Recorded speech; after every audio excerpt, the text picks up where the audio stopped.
Hope y'all are ready, because I am. I got my notebook, I'm ready to take notes, and I'm ready to get going. What the fuck is this? FNAF lore notes. There we go. There we go. We got it going. All right, so then I can write down my notes of everything that I remember. So then if you guys ask me a question, I'll be like, ah, it was Freddy. Give me efficiency 3. Fuck you. Let's get into it. First episode. Today we end the torment. 19 books, 11 games. 19? Today we end the torment. 19. The Silver Eyes. Tales from the Pizzaplex. What the hell is that mermaid looking thing? 19 books? Books, 11 games. There's 11 games? FNAF 1, FNAF 2, FNAF 3, FNAF 4, FNAF 5. Wait, there's no 5. Into the Pit. I know that one. The one with Gregory. The one that recently just came out. What games are there? Oh, there's the pixelated ones. I don't know those. Games, 8 whole years, all leading to this Cisco moment. location, The ultimate FNAF timeline is finally complete. The pieces are in place for us. Now all we have to do is put this story of tragedy, jealousy, and loss back together. Hello, Internet! Welcome to Game Theory, the show that feels like a kid revealing the class project that he's been working on all year. Except here, it's the class project that I've been working on for the past decade of my life. This one is big, my friends, and I gotta admit, kinda nervous. I haven't attempted a timeline video on this franchise since 2018. Back in the days when Mike was the crying child, Afton coming back was actually a surprise, and Fazgoo wasn't a phrase I'd ever thought I'd have to utter. But since the last time I did something like this, we've had 3 more massive games, the death and revival of the FNAF movie, and more robot kids than you can shake a staff bot at. It is exhausting trying to keep track of this whole franchise, which honestly is why I'm here today. The lore at this point is complicated. It is full of speculation and theory, so to hopefully make it a little easier for everyone and to give us all a baseline to talk about this franchise moving forward into the future, it's time to reveal my current working FNAF. What makes it so fucking different and difficult? It's animatronics that kill kids and adults. How complicated can we get? Timeline. But just before I do, I just want to explain a couple of things. First, this timeline is massive. Seriously, it is huge. This thing towers over any video project we have ever done on the channel. But when you look at the totality of this franchise, the story of FNAF really boils down to the story of one man, William Afton. His successes, his failures, his rise to becoming co-owner of one of the most successful restaurant franchises in the world, and his eventual fall to the monsters he helped to create, only to then be reborn in a new digital form later. That's why I've decided to split this timeline into 3 main chunks. The foundation of Freddy's, how the business started and how it came into being. The Afton era, William's decades-long murder. I got my first note. I'll just show you. This is my first note so far. Spree and post Purple Guy. Basically modern FNAF. Everything that happens after the pizzeria simulator fire. And because there are lots of new big revelations in this thing that seemingly come out of nowhere, as well as just points I want to talk about further, I decided to dedicate 1 episode to each chunk. I originally wanted it to be one seamless continuous video, but it just felt incomplete without some sort of explanation at the end of each one. Once this whole thing's done, I promise I'm gonna merge all the narrative bits into one massive video so you can just skip my explanations. But for now, this just felt like the best, most satisfying, most complete way to do this. That being said, this is still about the story, the broad strokes of the franchise. So in order to make sure that you guys know that I'm not just pulling answers out of thin air, not only am I discussing some of the more controversial bits at the end of each chunk, we're also putting in a handy little graphic in the bottom left-hand corner of the screen, which will show thumbnails, video titles, books, and any other citations that we need throughout the video. So if you wish to understand that specific statement in more detail, you know exactly where we've taken it from. That way you can look into those details for yourself. Actually. So sit back, grab some popcorn or your pitchforks if you're the type to get upset when I say something controversial, and make sure that you subscribe, since this is going to be a video that you're going to want to come back to a few times in order to fully dissect. Without any more waiting, I present to you the story of a loving, obsessive father who slowly descended into madness, and along the way discovered the secret to eternal life. Eternal life?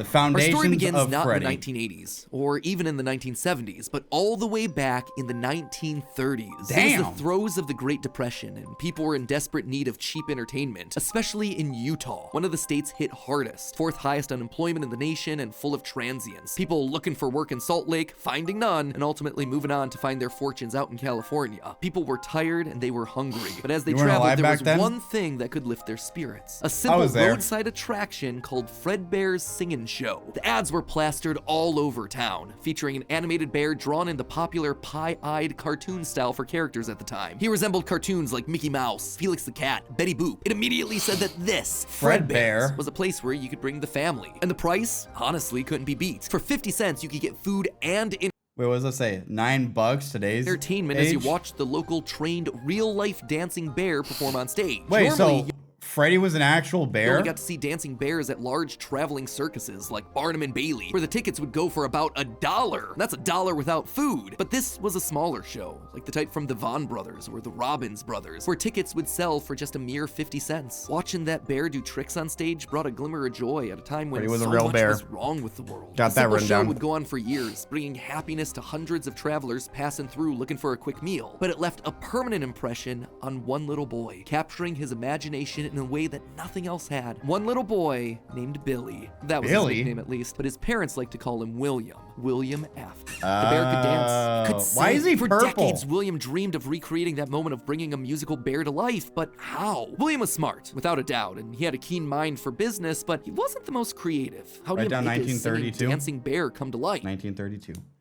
Parentheses 1932. Gotcha. The best he could do was using rudimentary costumes. William was inspired by the work of Walt Disney, who throughout the 50s and 60s was pioneering the use of mascot suits throughout his theme park. The big innovation? Suits with 5 fingers. This allowed the performers wearing the suits to use their natural arms and hands to interact with the guests, as opposed to the older models where the arms would just hang limply by their sides. Finally, with a simple mascot suit, he would be able to realize his childhood dream. He would be able to bring Fredbear to life. To appeal to the kids, and for copyright reasons, he changed Freddy was already real. from a What do you realistic mean? brown animal to a cartoonish yellow bear with a purple hat and bow tie. But feeling like one character wasn't enough, he added another friend, a yellow rabbit with a purple vest and matching tie named Bonnie the Bunny. Well, Fredbear was certainly his first love. Bonnie was extra special because that was his. It was an original character that he had created Wait, from so did he not make Fred? Oh, well, yeah, because he went to the show. Scratch. And I do mean scratch. Walt Disney? What do you mean Walt Disney? Hand-sewn costumes were rough, with seams and stitches visibly showing, but it was the best that he could do. Oh, his first you know what? fit. It was just enough. Bonnie and Fredbear would perform on stage to small but enthusiastic crowds. Finally, he was able to deliver fantasy and fun to all the kids, delighting and inspiring them in the exact way that he had been delighted and inspired so many years ago. And things could have ended there. That could have been the end to his story. It could have been perfect had it not been for one thing. Other people saw the success of his idea and they wanted in. Enter Chica's Party World, a rival restaurant starring performing animal characters. His idea, except they did it better. William may have been the first, but obviously he's not purple anymore. He's red. The prideful William Afton to admit it, but this restaurant was able to do the thing that he always wanted to do: make the animals actually. He's not trapped yet. What do you mean trapped?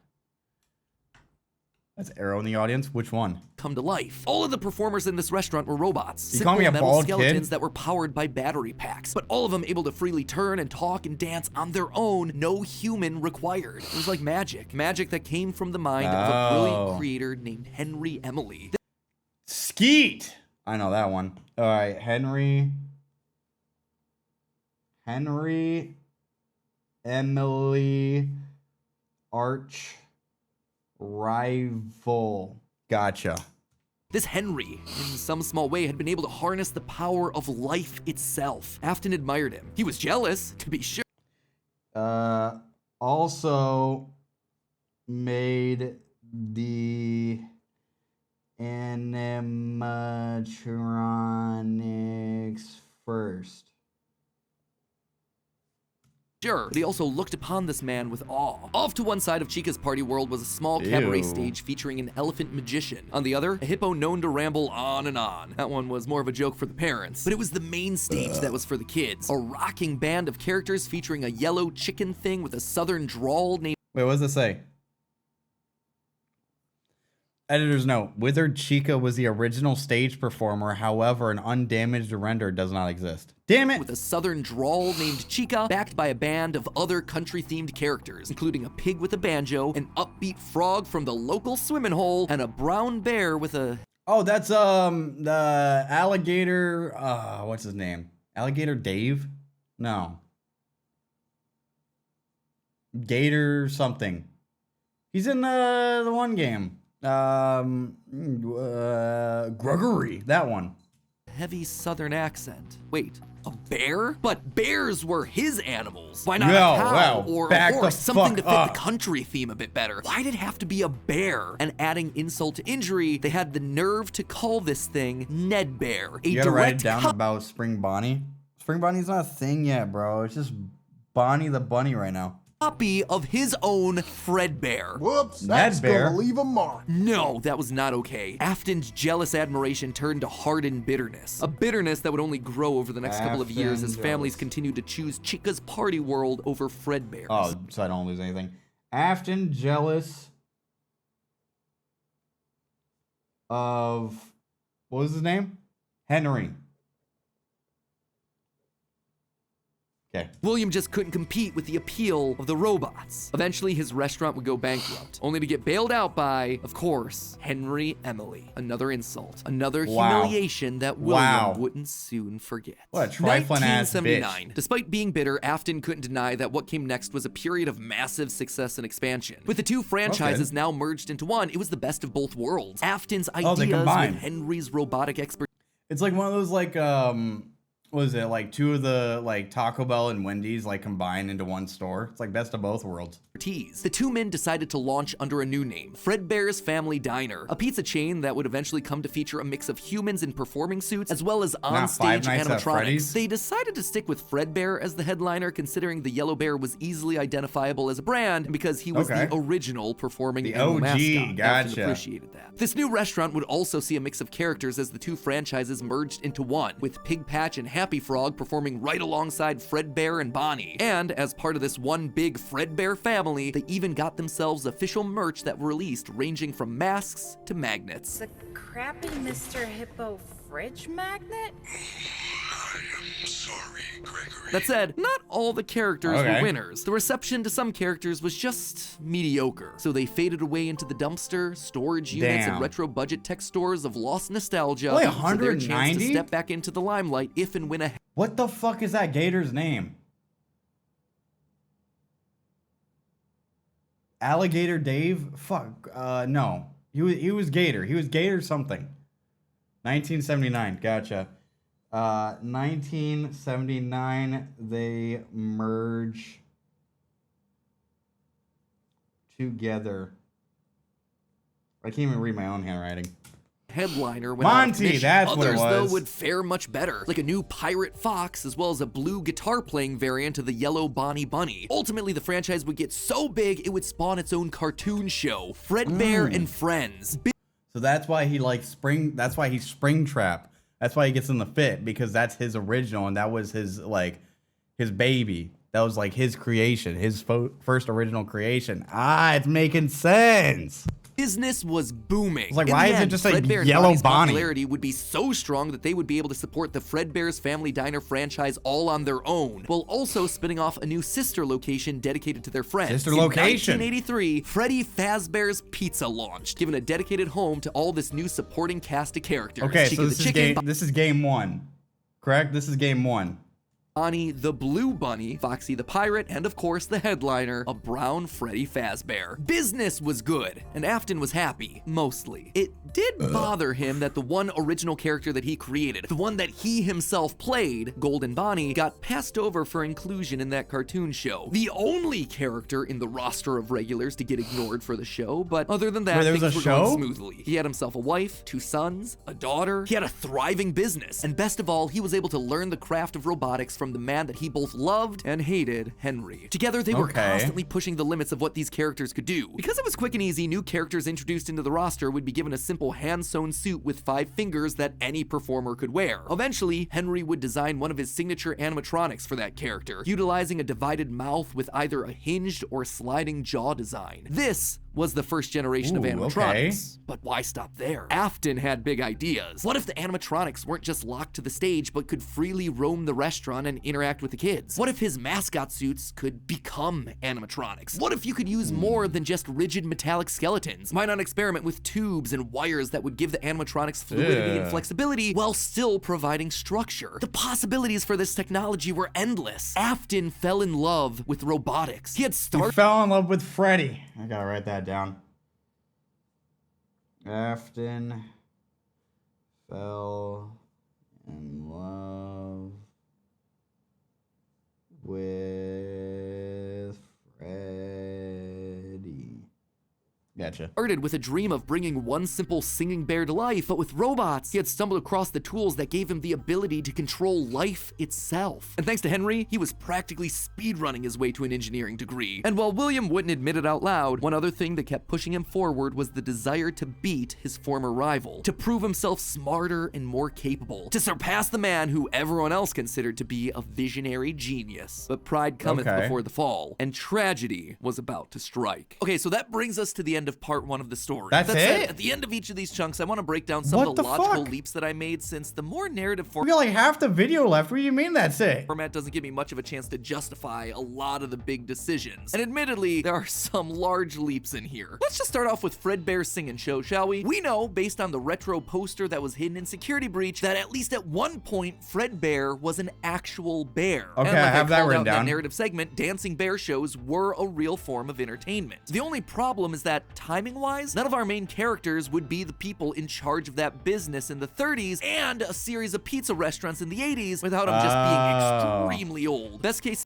Okay, so that's why they brought up like him being young and going to one of those shows and being okay. That's not said, but that's insinuated. Gotcha. Scenario, if Afton's running the singing show when he's 18, that still puts him at nearly 70 when the first pizzeria opens and his murder spree begins. That just doesn't make a lot of logical sense because he doesn't become immortal until his first death in Springtrap. That's why I suspect that Fredbear's Singing Show was either a family business that Afton then carried on to a new generation, or something that he saw as a kid and just wanted to recreate when he grew up. The Fredbear Singing Show thing also starts laying the groundwork for some of the core elements of this story, that Freddy's was a place of fantasy and fun, and that Afton, despite eventually falling to become the heartless serial killer and mad scientist that we know him as, began as someone with good intentions and a love of entertaining kids. He wanted to bring things to life from the very beginning, a theme that recurs a lot for him throughout the rest of the franchise. Next up, let's talk about those mascot costumes. One thing that I keep going back to is the design of Glitch Trap. It's a handcrafted suit. You can see the seams and everything. It even has 5 fingers for the performance. Wait, so what's Glitch Trap? Is Glitch Trap just not Springtrap? Hands. It is very much not a Springtrap suit. This is something much more rudimentary. It came at a time. Is Glitch Trap just the suit, or just like the outfit, and Springtrap's the actual like robotic outfit? Before animatronics were a part of the story. That's why I suspect that it was actually the first, predating literally everything. It's also a suit that is very personal to Afton. He put his digital consciousness in that form. It's his personal avatar. It's the way that he sees himself. There's also a whole separate discussion to be had here about the habits and rituals of serial killers. So the fact that he's choosing to lure kids and kill them in this particular suit actually says a lot about his emotional attachment to it. So while Fredbear seems to have started as someone else's creation, Golden Bonnie was uniquely Williams, giving him a personal connection. And that's not all. In this whole franchise, only one set of characters have themselves 5 fingers, the Nightmares. Even Golden Freddy, Fredbear was a 5-fingered wearable suit at one point in the story, as we see in this shot from the graphic novel, before he, like everyone else, was turned into an animatronic. This seems to imply that all of the main characters had similar wearable mascot outfits at least at one point in time, and that whoever is having the FNAF 4 nightmares, if they even are nightmares, something that we'll touch on in part 2, saw those mascot suits specifically. Lastly, we have to talk about the elephant in the room. The literal elephant, Orville Elephant, as well as the rest of the mediocre melodies. For a while now, I've suspected that the mediocre melodies played a much more important role in the story than just being a bunch more animatronics to fill out the roster. Especially Ned Bear, which is just so suspiciously close to Fredbear. And yet, there are 2 key details that we're gonna have to justify with any mediocre melodies mention. One, they're very rudimentary with external battery packs, implying that they come very very early in the timeline. And 2, we know that at minimum, Mr. Hippo does eventually become an official member of the extended Freddyverse. But if these things are supposed to be cheap, generic rip-offs, why would you be trying to rip off yourself? You wouldn't. You would be stealing someone else's ideas. So if Afton created Fredbear, there would have to be some rival franchise. The only other person who would likely be ripping him off, Henry. We've talked extensively about how the mediocre melodies are clearly Henry's design aesthetic. So it just... Wait, so he stole... He stole Freddy from Henry? Is that correct? Am I correct with that one? He stole it from Ned Bear and called it Fredbear? That seems like an Afton thing to do. Has to be him. I don't think Henry's doing this maliciously. He doesn't strike me as the type. He was likely building the robots at the orders of someone else that was running a rival. Okay.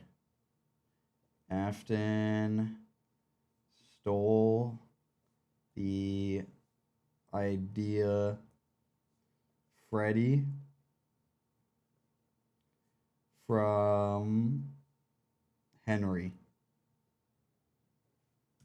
Restaurant franchise. But that's enough motivation to start Afton down a path of jealous rivalry, but also begrudging admiration. As the Freddy Files Ultimate Edition says, it's important to revisit the beginning of Henry and William's relationship, so here you go. I think this is where it begins. Also, this is future MatPat here coming back to add this one in. Seems like the recently released character encyclopedia has backed up all of this speculation. I've had this timeline written for about a month now, but I've also been holding off a bit to see what wrenches this character encyclopedia might throw into it. And on this particular point, I gotta say, it seems like we might actually have nailed it. They actively call out the suspicious similarities to the main Fredbear crew. Quote from one of the pages. Ned Bear looks like an... Learn all this at 12 through gotcha videos. Wouldn't it be reversed? Ned Bear looks like a little... imitation, altered just enough to avoid copyright issues. I don't know about you, but that seems to imply that we were right on the money. Knowing... Wait, so it's the other way around. Okay. Oops. All of this, at one point, the franchises had to have merged. That's really the only way that you get Mr. Hippo from the rival franchise as part of the Fazbear crew. This also mirrors a lot of what happened in the real-life history of Chuck E. Cheese, with 2 rival restaurants, each with their own casts of characters merging to become one unified brand. Again, we've gone into that in detail with other videos, just wanted to remind you all of that here. But why would I call out the rival restaurant as being named Chica's Party World? Few things, actually. First, we know for a fact that a location named Chica's Party World exists. It is mentioned in the source code teasing sister location, so it is out there somewhere and doesn't fit cleanly anywhere. Second, in the story The Puppet Carver, Chica is Wait, okay, so hold on. I might be jumping the gun.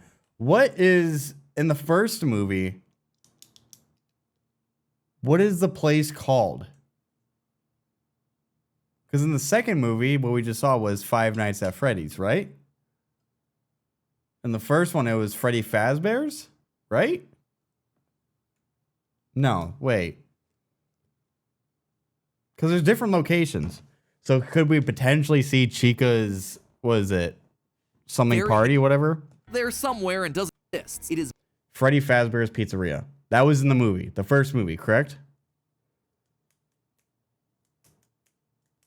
Then what's in the second one? What's in the second trailer?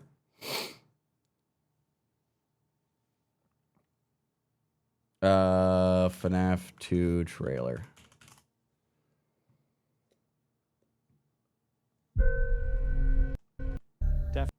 Oh, okay. I guess it's the same place. Maybe it's just a different location.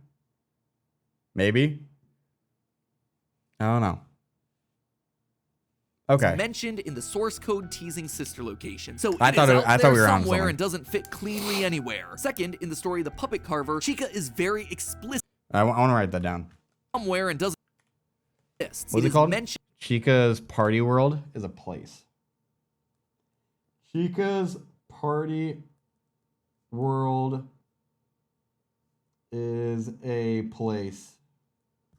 In the source code teasing sister location. Okay. So it is out there somewhere and doesn't fit cleanly anywhere. Second, in the story The Puppet Carver, Chica is very explicitly looped in with the book versions of Pig Patch and Ned Bear, implying that she started She was also with the melody. Third, mediocre her melody. design just fits better with a theme of down home country animals with southern accents playing the banjo and eating with bibs. And with her being the headliner of the show with her name on the restaurant, it would make sense then that when the restaurants merged, she was the one that was added to the main cast of characters while all the other mediocre Jokers faded away. It's also why when Freddy's closes after William's killing spree, she's the one to branch back off into her old franchise and is therefore missing in Sister Location, a detail that's bothered me for years at this point. It might also explain why William decided to stuff his first dead kid into Chica. That one was Henry's creation, not his. Is all of this a big leap? Yeah. Is it connecting a lot of dots? That one was It might also explain why William decided to stuff his first dead kid into Chica. That one. What? All right. William sacrificed firstborn daughter to be inside Chica. Fucking weirdo. One was Henry's creation, not his. Is all of this not his kid? It just said it. What? First detail that's bothered me for years at this point. It might also explain why William decided to stuff his first dead kid into Chica. Oh, oops, my bad. Not his daughter. First dead kid.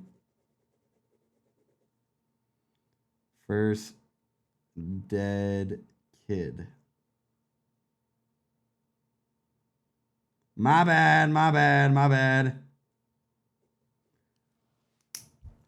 Chica. That one was Henry's creation, not his. Is all of this a big leap? Yeah. Is it connecting a lot of dots that are very spread out across the franchise that I've been holding on in the back of my mind for years? Absolutely. But I think it makes sense. It also serves as a clean answer to a lot of the random threads that Scott's been leaving dangling for years. So with all of that in mind, my friends, we can close the book on the foundation of Freddy's. And don't worry, next week I'll be back to give you arguably one of the most confusing parts of this entire timeline situation. Part 2, the Afton era. I promise it will actually be next week this time. No more waiting around. I am just as eager to get this one out the door as you are to watch it. I promise. You know what else I promise? I promise that we'll actually get to talking about the games. I would have liked to have talked about them in this episode, but there just isn't that much in the games that helps us depict anything pre-Family Diner. Although, let's be honest, this franchise has never been just about the games anyway. Even back in the early days of FNAF, we were decoding images and source code that Scott fed us through the website. The modern day books and the clues that we get from those things, now they're just modern extensions of that. All of it is crucial to understanding this franchise and its lore. Unless, of course, Steel Wool finally gets around to making that Fredbear's Family Diner game they want to make so badly. I've always would love to do is get kind of back to, I have no clue if we'll ever be able to do this, but getting back to kind of like the origin of like Fazbear Entertainment or the origin of Freddy Fazbear. But in the meantime, while we wait for that inevitable cryptic game, I hope that this start to the timeline helps to fill in some of those gaps. I'm excited to share part 2 with you next week. If you wow. All right. Next one, part 2. Hello, Internet. Welcome to Game Theory. Officially page 7 of the FNAF timeline. All right, let me put that as part 1. This is all part 1.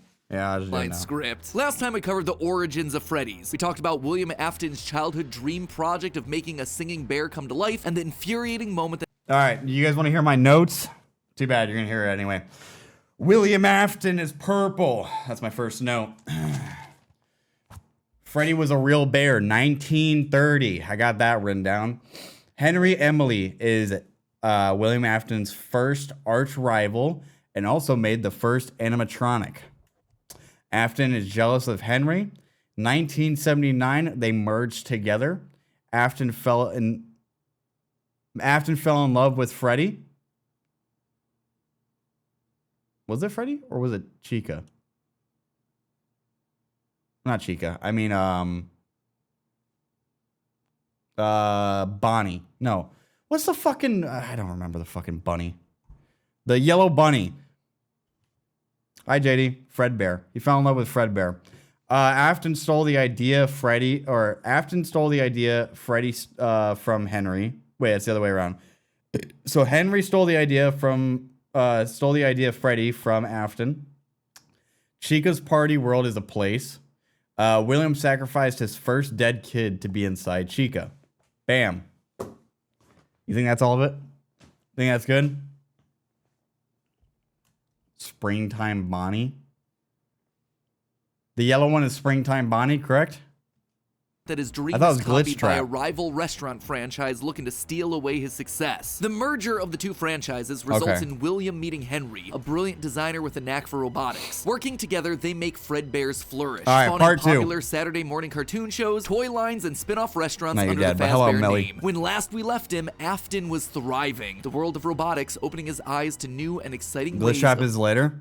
Okay. bringing characters to life. So this is just a recap. It's very passionate, inevitably death, something that Afton is exciting ways of bringing characters to life. Bringing things to life, yeah, that was his core driving force, his passion. And it was this very passion that would mutate, twist, and morph from here on out in the story. Because with life, there is inevitably death, something that Afton would become intimately familiar with. But before Afton acquaints himself with death, I want you to take some time to acquaint yourself with our newest channel. Guys, this is a huge moment for us theorists. For the last decade, we've had this 4-player controller icon, and now we finally fill in the final missing piece. Get ready for the rollout of our newest theorist channel. Drumroll, please. Food. Style Theory, where we're looking at the science, math, psychology, and understanding. Boo. Able to take something we do so important out there to say, hey, this is passion using a ability. Weird. Bro, this is what you're focusing on? A fucking mattress? Like this. Skip. It's the sort after you finish this beast of an upload. I personally recommend starting with the killer. Oh, come on. By the end of the month can be even better. It's time to complete our other massive ongoing project, this timeline. Onward to part 2, where things are about to get dark in a hurry. All right, the Afton era. 1983, business was booming with 2 whole restaurant franchises running, Fredbear's Family Diner and the newly opened Freddy Fazbear's Pizza. Together, William and Henry had been able to take the Family Diner and the newly opened. So he kept his old one, Fredbear's Family Diner. He still kept that and it was still going. And then this new one that they merged was also going at the same time. So he was making double the money. Into Freddy Fazbear's Pizza. Together, William and Henry had been able to take the Why is Henry in diapers? And make it into a reality. They called their new invention the Springlock suit, and fittingly enough, it was symbolic of the partnership between these two men. A human suit as designed by William that could become a freestanding Henry-style robot. But because it was still new tech with kinks to work out, the rollout was limited, restricted only to the Fredbear's Family Diner location. All of this meant that William was busier than ever. He didn't have time to be a full-time parent, so he designed a nanny cam system where cameras and speakers were hidden throughout the neighborhood, as well as in his youngest son's favorite toy, Psychic Friend Fredbear. I mean, plushy Fredbear. But since cameras just weren't enough to raise a kid, he also left childcare duties to his eldest son, Michael. There was just one problem with that. Michael was far from the best babysitter. He tormented his younger brother by jump scaring him with a foxy mask and constantly left him behind. William watched all what's the other son's all of it from name his called? cameras. Kids would be kids. Tomorrow was another day, after all. Except Michael's torment didn't stop. Bitter, angry thoughts would run through Michael's mind. Why did he have to be the one to take care of this whining crybaby all the time? It just wasn't Well, who's the little kid? Who's the baby? All right, hold on. I need to write down some stuff. Afton family.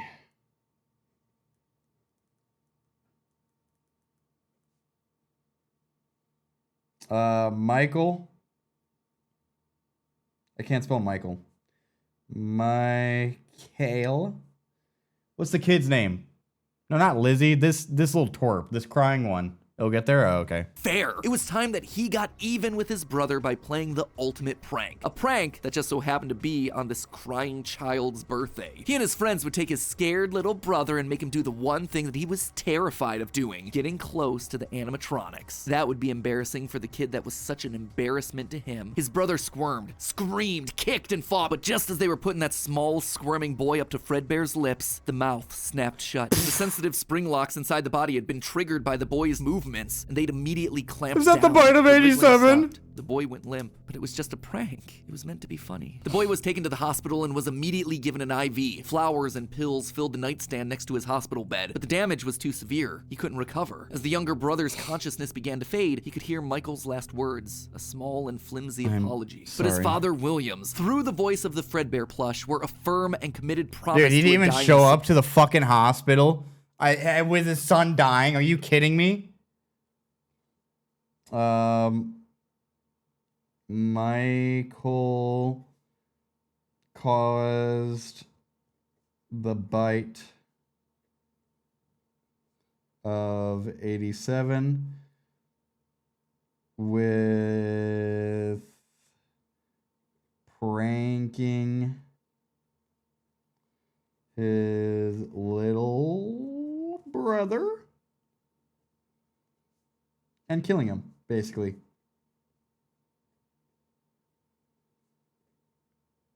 All right. Son, you're broken. 83, the bite of 83. My bad. There's multiple bites? What the fuck? I will put you back together. This would not be the end. No matter what, William's son would live again. It would just take time. Time that, right now, he just didn't have. His young son's heart flatlined as the boy faded into the inky unknown of the afterlife. In the aftermath of the tragedy, changes started happening around the restaurants. Kids were now required to wear security wristbands to prevent anyone from getting outside without parental permission. Any kid who approached the exit without permission would have to answer to the security puppet, a marionette on strings that could fly around on rails across the restaurant to stop kids in their tracks. It was William's idea, inspired by Michael constantly leaving the restaurant without his brother. In the wake of Fredbear's spring lock failure, all the hybrid suits were getting retired, locked away at the nearby Freddy Fazbear location. It was yet another tough pill to swallow after all the hard work that he and Henry had put into them. William would eventually bury the boy's small body in a remote location out in the woods right alongside his drive into and out of work every day. The death of this little boy sent the family spiraling. His wife, crippled with grief, was so distraught that all she could do was sit and watch TV, but his son Michael was far worse, complaining of seeing hallucinations of a golden bear standing outside of his window. The boy was so racked with guilt that he was convinced that he was being haunted by the ghost of his brother stuck inside the suit that took his life. The suit's three-toed feet digging into the wet earth. The words "it's me" ringing through Michael's ears. Some nights, Michael would even go so far as to break out of his room to check the gravesite and ensure that his brother was still there. As for William himself, he disappeared into his work and his drinks. Junior's, the local bar, wasn't far from his son's gravesite. He found himself going there more and more frequently, spending longer and longer amounts of time there. The bar gave him a place to think, to remember, to reflect and stew on how Henry had stolen his idea for an animal-themed restaurant. How they'd cut his character out of the cartoon when everyone else was there. Why are you blaming Henry right now? Humiliated him by buying him out of bankruptcy. And now there was his son. Henry had taken his son from him. The robotic part was the part that failed after all. William ordered one more drink, but it was one too many. The bar turned him out and told him to go home. But William didn't go home. Drunk and angry, William raced back to the restaurant to give Henry a piece of his mind, only to find someone else waiting. Henry's daughter, Charlie, locked outside the building, bullies laughing at her through the window. Fine, some other problem to fix. But purple guy driving a purple car. A beautifully awful idea. This was his chance to get back at the man that had humiliated him. Wait, what was the name again? The little girl's name? Some other daughter, Charlie. This was his chance to get back at the man that had humiliated him all those years ago. Henry had killed his business, and now... So what's the little boy's name? Was that ever mentioned? It's just been saying little brother. Henry's robotic suit had killed his son. It was time for William to do some killing of his own. Let Henry feel what it's like to have something you love get ripped away. While parties continued inside the walls of the pizzeria, William... Wait, is Charlie Henry's daughter? Attacked Charlie in the back alley. It felt good. He felt free. The years of resentment and bitterness trapped in his heart finally released in a moment of pure unapologetic evil. He would make Henry hurt like he hurts. So did he just kill Charlie? William became a killer. He dropped Charlie's lifeless body and drove home, forced to... Bro just fucking killed a child for no reason. All right, Afton killed... Oh, no, my pen. There we go. Killed Charlie. Henry's daughter.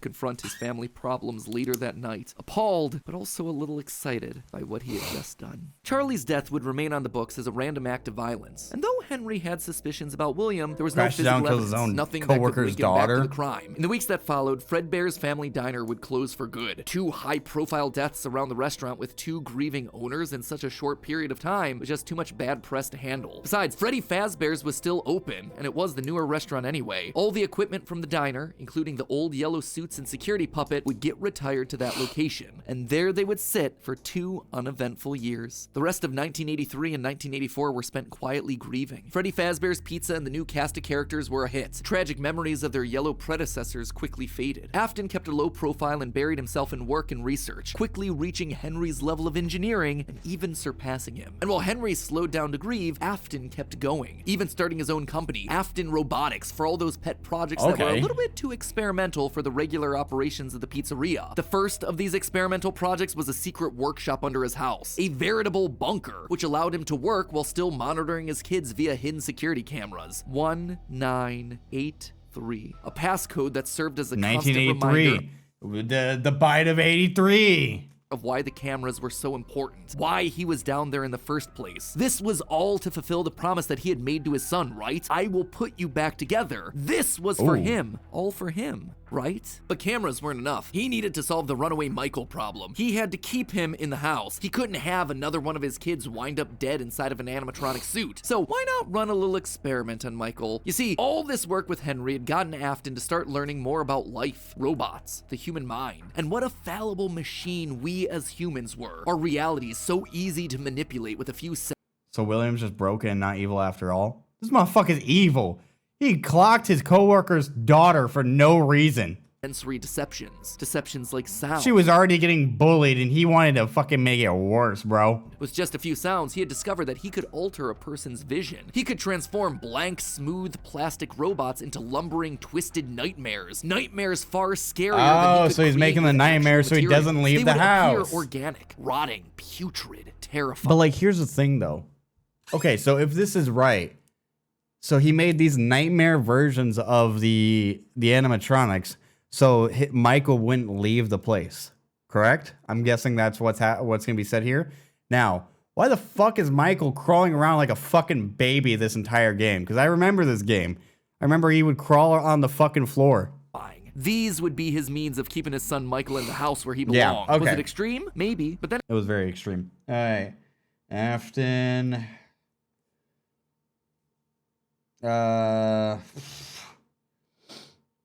Rots below his house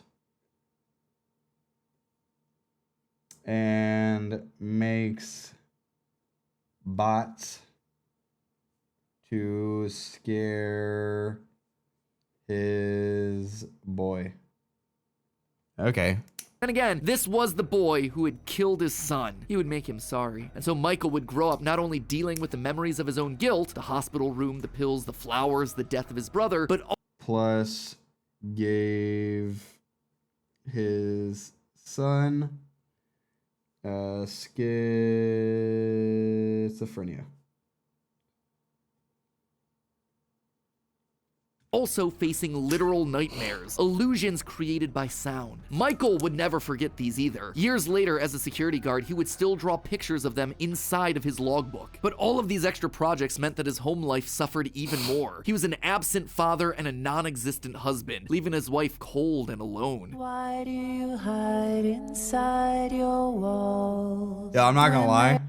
My microphone was in the way and I saw alls. I thought it was balls. There is music in my halls. All I see is an empty room. No more joy, an empty tomb. And despite her repeated demands that he leave his office and engage with the family, he refused time and time again, leaving her no choice but to leave. Okay. Afton's wife leaves because he's a deadbeat. Gotcha. Down my house? You call that a house? It was like a morgue in there. You need to see your son.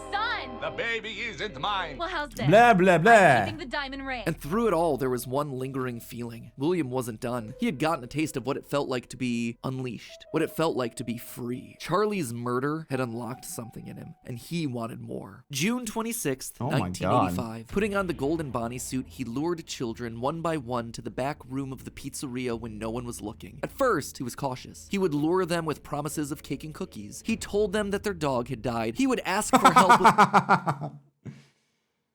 All right. Afton is...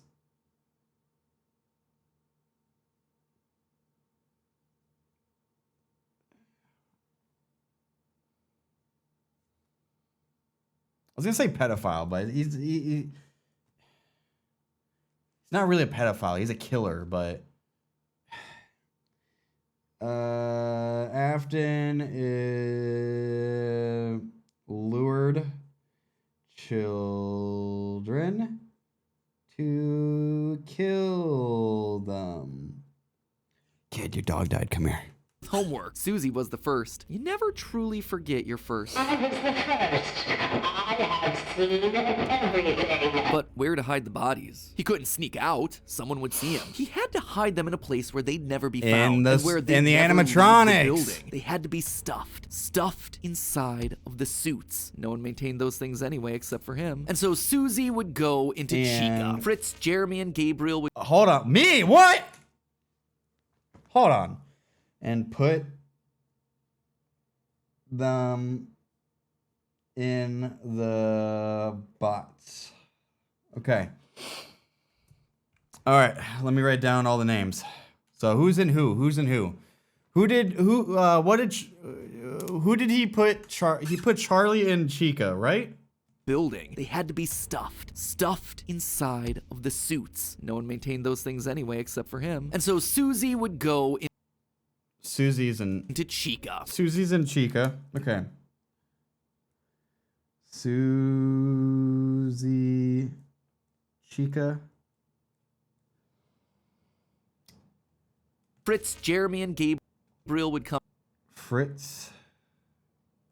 Next. It was easy. It was too easy. And with each little life he snuffed out, his lies got bigger. Their house was burning. They're just being kidnapped. Until the last one where all pretense was off. He let himself get violent. Who's in who? Too violent. I'll just wait for him after school, throw a bag over his head, hit him with a shovel, and drag him into the back of my car. The body of Cassidy was far more bloody and broken than any of the others. He'd let himself go too far. That one he shouldn't have killed. With no more active animatronics left, he shoved the body into the one suit that remained backstage. The long-forgotten yellow Fredbear, now broken and discolored with age. Broken, like... Okay, so I was gonna write down every single person's name and everything into which body, but then he just said like 5 names and then never said like who he put them in, so... Cassidy was broken, like his son.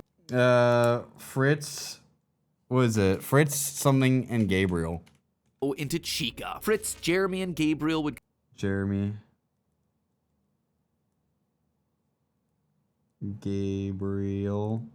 Come next, but it was easy. It was too easy. And with each little life he snuffed out, his lies got bigger. Their house was burning. They're just being kidnapped. Until the last one where all pretense was off. He let himself get violent. Too violent. I'll just wait for him after school, throw a bag over his head, hit him with a shovel, and drag him into the back of my car. The body of Cassidy was far... Cassidy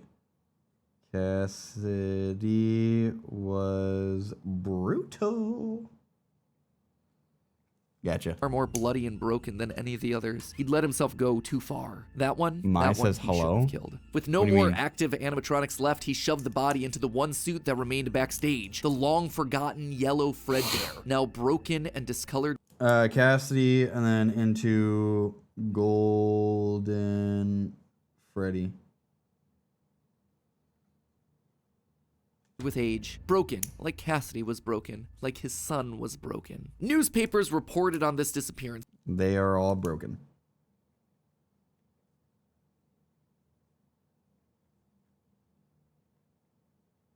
Naming the whole thing the missing children's incident. Police would even charge William with the crimes after finding security footage of the golden mascot suit luring kids to the back, but they couldn't convict him. They had no bodies and his face had been hidden behind the mascot suit the entire time. What they had was circumstantial at best, and so he walked away a free man. But Henry knew the truth. In these Hold on, sorry.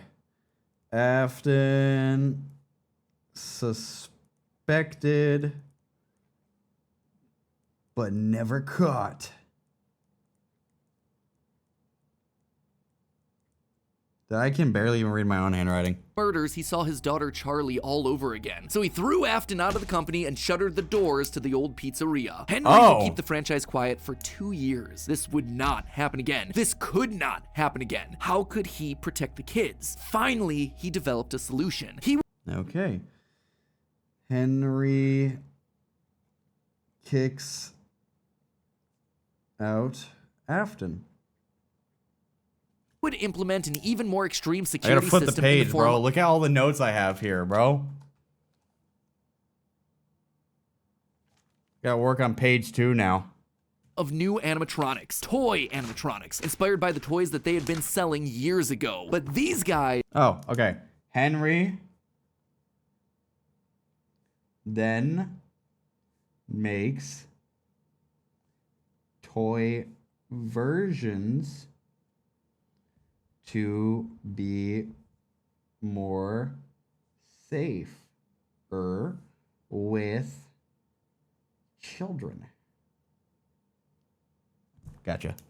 These were special. They were a new breed of robot with facial recognition abilities. But most importantly, they're all tied into some kind of criminal database, so they can detect a predator a mile away. All the original animatronics now withered. Henry's goated. To the new location. With a plan in place, it was time to try once more. The year was 1987. 87. And the new and improved Freddy Fazbear's Pizza was making headlines in local newspapers. Headlines that just 1987 grand reopening.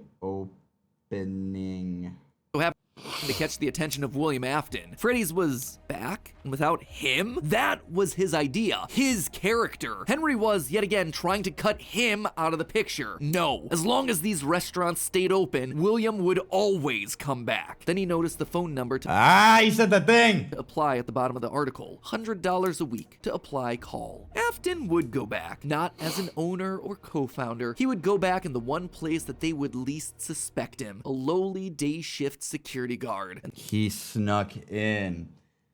Afton sneaks into FNAF 1 Asgard.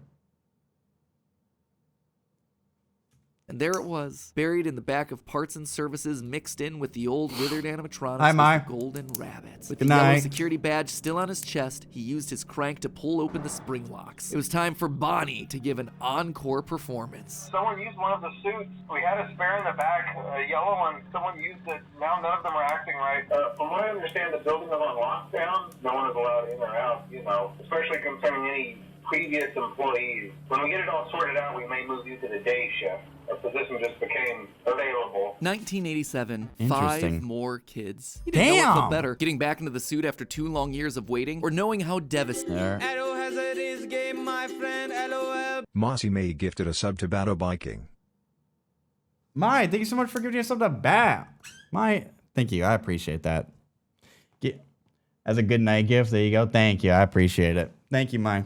Yo, let's get some love in the chat for Mai. Thank you so much, Mai. I appreciate that. Thank you. That was very nice. Have a good night. Have a good day at work tomorrow, if you do work tomorrow.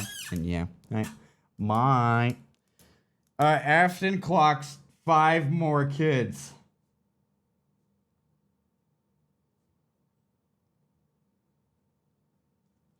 Stating this would be to Henry the next morning. He didn't even try to hide his crime this time, just meant more blood on Henry's hands. He'd failed to protect the kids again. The restaurant had only been open for a few weeks, but William was sure that this would get it to close. Good, if he couldn't have Freddy's, no one would. Whenever a new pizzeria... Alright. Mossy May gifted a sub to Nico underscore is Hi. underscore not underscore here. Gifting another sub to Nico. Thank you again, Mai. I appreciate that. Tired, going to bed. Mai, thank you so much. You're done? Okay. Thank you. I appreciate you. Thank you. I really do appreciate it. Thank you again. That was very nice. But go get some sleep. All right? Go get some sleep. Have a good one. Have a good night. Everyone say good night to Mai. Bye, Mai. And, yeah, have a good day at work tomorrow. If you do work tomorrow. Or just have a good day. All right, Afton. What was I saying? Sabotages Henry to close down Freddy's. Opened, he would be there. But as he sat in his bunker, something else started to linger in William's mind. He had seen something strange. The old withered animatronics, they had been wandering around the building, spurred on by the puppet. It was almost like those old robots were trying to save the kids. Save them? They couldn't, obviously, but still, how were they moving? It was almost like they had been given life somehow. Did he have something to do with that? All right. The animatronics are starting to get quirky at night. The following day, the news would report a security guard getting bitten by one of the animatronics during the day shift. Was that bite meant for him? William's curiosity was stronger now than his bloodlust. He had to learn more, but how? There was no way he'd ever be able to get inside another Is that the bite of 87? Heck, there was practically no way a Freddy's would ever open again. He needed to create something new, something brand new. He needed to create his own pizzeria. Due to the massive success and even more so the unfortunate closing of Freddy. You think so? Okay. Bite of 87 happens. Freddy Fazbear's Pizza, it was clear that the stage was set. I thought it'd be a lot more dramatic. For another contender in children's entertainment. Circus Baby's Pizza World. This would be the place where he could continue his work. No longer just murdering, experimenting. He needed more kids, and he needed. Oh my. There we go. Bite off someone's frontal lobe. Frontal lobe. Bit off frontal lobe. Needed them alive. All right, what did I just miss? The stage was set. He needed to create his own pizzeria. Due to the massive success. Okay, so Afton. I'm getting tired of writing Afton at the beginning now. Makes Circus Baby Pizzeria.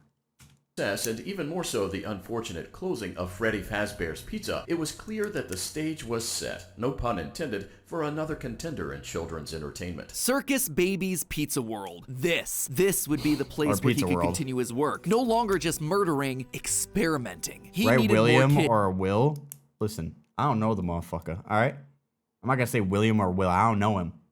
I'm gonna say Afton. And he needed them alive. And knowing that he couldn't show his face on the restaurant floor, he needed a way of remotely capturing his victims and preserving them for his work. With that goal in mind, he designed a new breed of animatronic. Their endoskeletons fluid and flexible. He equipped them with sound lures that could mimic voices. They could isolate children. They could incapacitate and contain them with zero direct input from him. It was brilliant. He was brilliant. Far beyond the simple bars and wires of Henry's designs. And the characters he chose for this were uniquely his. His new roster wasn't going to be tainted by Henry's disgusting barnyard bird. Instead, it was back to his characters, his creations, Freddy, Bonnie, Foxy, as well as two special ones. The first, Ballora, was an homage to the woman who left him. Now she would never leave him again. The second, the titular baby, was designed with his baby in mind, Elizabeth, his youngest child. She would always be dead.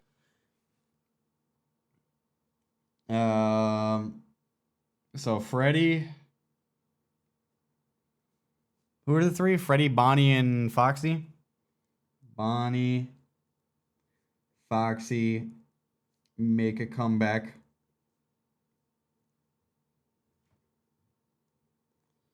Plus two more.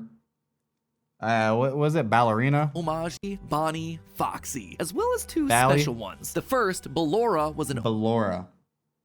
Ballora reminds him of his wife that left him.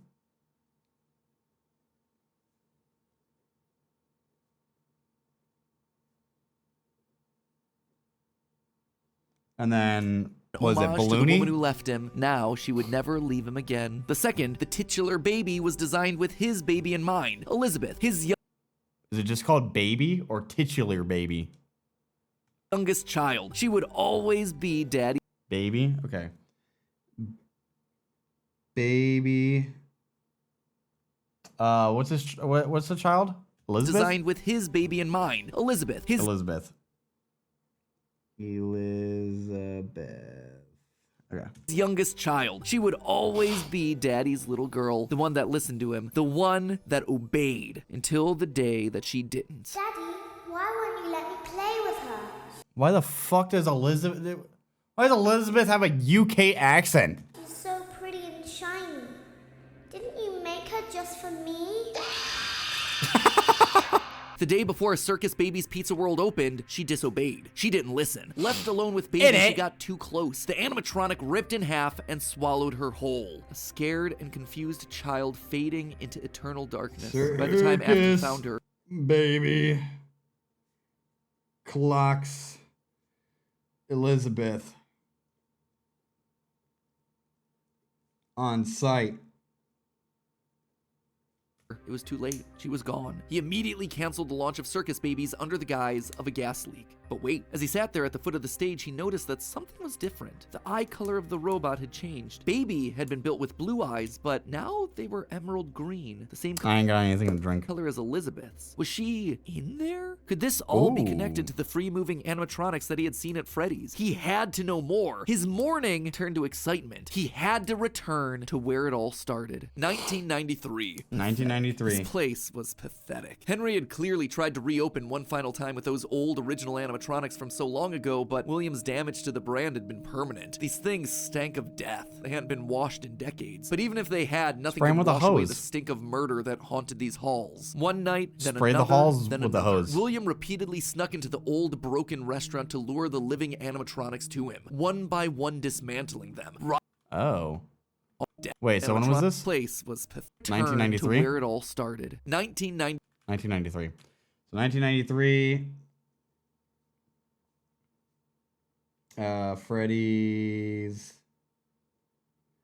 shuts down. And Afton steals parts. Repeatedly snuck into the old broken restaurant to lure the living animatronics to him, one by one dismantling them, robbing them of their endoskeletons. The metal had to be the secret. It had to contain the remnants of life itself. But he had to know for sure. Leaping out of a room that was invisible to the animatronics programming, he dragged the oversized robotic skeletons back to his underground workshop, back to where Circus Baby watched on with glowing, curious eyes. Eyes that somehow felt alive. Not knowing what else to do, William melted the robotic parts down. 5 animatronic endoskeletons reduced down to one silvery puddle of goo. Could he transfer this living metal to his own creations? He had to try. He picked up a syringe and filled it with the molten metal and injected the goo into Funtime Freddy's twisted, wiry endoskeleton. And suddenly, the coils came to life. Like snakes writhing in a pile, what had once been cold, lifeless metal moved and jolted on its own. He'd done it! He had unlocked the secret to life itself. Except something was clearly wrong. The movements were erratic. They were violent, angry. Baby didn't act this way. She had been calm, collected. This was clearly something else, something mindless and frantic. Perhaps by mixing the souls and then portioning them out, he had he put them all into one. created incomplete beasts. He would need to keep testing to truly understand it. He needed more of this remnant. As he searched the old pizzeria one more time for any remaining scraps of metal, the ghosts attacked. His past victims come to collect their due, all led by Cassidy. The 5 lined up and blocked the door, and after All right. The 5 kids he killed jumps him. Afton's mind reeled. The scientific implications of this were incredible. Ghosts, real ghosts that he could see all standing against him. But what could they do? What couldn't they do? He panicked as Cassidy approached. How do you stop something that's already dead? Maybe with the thing that resulted in their death in the first place. He would get into his suit like old times. He would regain his power over them just like the day that they died. He was the genius. He was the one in the suit. He was the one in charge. The spring lock snapped into place. Maybe it was his Afton hops in suit and it spring locks and kills him? frantic movements. Maybe it was the leaky abandoned restaurant. Maybe it was just fate coming to collect its Is this him dying? No. The only thing he did know was that his brain was suddenly filled with searing white-hot pain as hundreds of metallic pins and gears stabbed into his body from all sides. All he could do was collapse, blood slowly oozing out of the suit. He's dead. And pooling onto the floor around He's him. dead. It couldn't end like this. It wouldn't end like this. His work was unfinished. Unable to move, his only option was to survive, to live, to keep living. It took days lying in his own blood, but eventually someone found him, a security guard making a normal report. When he saw the animatronics torn apart in the middle of the party room floor, it caused him to file an immediate report of a break-in. An owner would have to come in and claim the damage. And who else would it be other than Henry. Hope Okay. And thrives.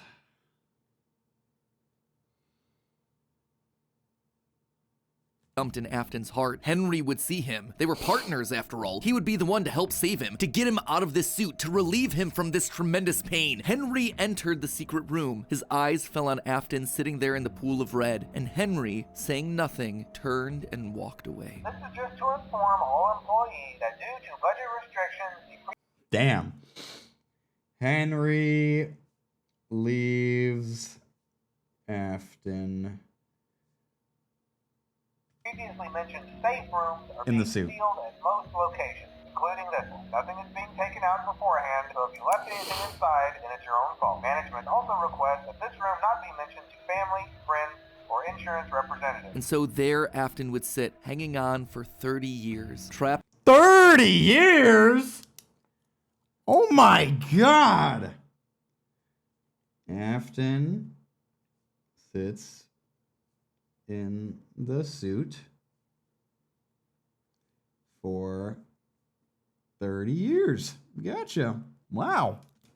Behind the walls with skincare looking good. Refused to die. End of this part. I say this part because it's not officially the end of the Afton era just yet, but this just felt like a really solid stopping point. The episode has gone on forever. Okay, so most of this is things that we already knew, stuff that's been established and reestablished time and time again by the games. That said, there are two things that I absolutely have to address. The first and biggest is the placement of Sister location, or more specifically, Elizabeth's death. To me, evidence in game seems to suggest that it was meant to come before the crying child's death in 1983. The biggest clue to this is that the crying child saw something. Remember what you saw is the phrase that's repeated over and over again by psychic friend Fredbear, aka William Afton speaking through a walkie-talkie in the Fredbear plushie's stomach. But what did he see? Well, I think we can tell based on how the nightmare animatronics are visualized. They have mouths in their stomachs, just like Baby ripping in half at the waist to swallow a kid. There's also the empty girl's room, one presumably left behind by a dead sister. And lastly, it explains why he's scared, and more specifically, why Afton wants him scared. He needs his kids to stay away from the animatronics. He doesn't want them getting too close because the last time one of his kids got too close to a robot, his daughter died. That's then why he sets up the nightmares, to scare both Mike and the crying child away from the animatronics from that point forward. That's why books like the Character Encyclopedia outright suggest that we play as the crying child in FNAF 4. That's why he has a nanny cam following the crying child everywhere, so he can keep tabs on his kids when they're out of his sight. He can't let another Elizabeth situation happen. The death of Elizabeth also gives William Afton extra motivation for killing. He's a grieving father. His daughter was taken away from him, so Charlie should die as well. He's lashing out at the world after losing his kids. And again, we know that at least one of his children had to have died prior to Charlie's death, based on the mound of dirt that we see in Midnight Motorist. It also allows circus babies to open and close earlier in the timeline, which is how you wind up with Funtime Foxy appearing as Mangle in the FNAF 2 location. Basically, Elizabeth dying first. Wait, what? It also allows circus babies to open and close earlier in the timeline, which is how you wind up with Funtime Foxy appearing as Mangle in the FNAF 2 location. Basically, Elizabeth dying first has everything it needs to fit, except for the most important thing, the murder weapon. Why would Afton be building an animatronic with a giant claw in its stomach so early in the timeline? At this point, he just has no motive. It just doesn't make sense prior to 1983. At this point in the story, he hasn't killed anyone, and we know for a fact that the missing children's incident is 1983 1985. So Elizabeth's death coming before any of those events just doesn't work, hence why I placed it where I did in the narrative timeline. Afton's death here is also a bit tricky. We know that he returned to the FNAF 1 location to break down the original animatronics in order to harvest their remnant. We know that he melts down 5 things to become one thing. Candy Cadet makes that very clear. So the 5 things are the 5 endoskeletons from the various animatronics. That would be totally fine if it weren't for one huge problem. On his 5th visit to the pizzeria, Afton gets spring locked. So either the 5 becoming 1 starts in 1993, but then finishes 30 years later when he reemerges from the wall to add the last endoskeleton to his pile, or he's had himself some reason to return to the original location after harvesting all the stuff that he can. It's not ideal, but it's the one angle that makes the most sense. And with that, this next chapter comes to a close, thereby leaving us with 5 more games to cover and another 40 plus years of Fazbear history to recap. Ooh, when you put it that way, something tells me that this might balloon into 4 parts. Ugh, we'll see. Anyway, until then, my Faz heads, congratulations, you've made it through a massive upload. Wow. And hey, if you are still looking for more to watch, then check out the other 5 brand new. Wow. Interesting. All right. Wow, let me highlight all of it for the Afton era. That was a lot. Oh my God. Thank God I wrote all that down. I would not remember that.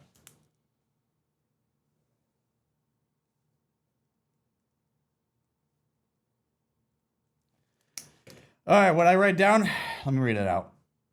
Yeah, lore can get messy and not make sense. Yeah, so far it's making sense, but I'm sure it won't later. Afton family, Michael, Charlie, he did not name his son. What the fuck is the son's name? He did not name his fucking son.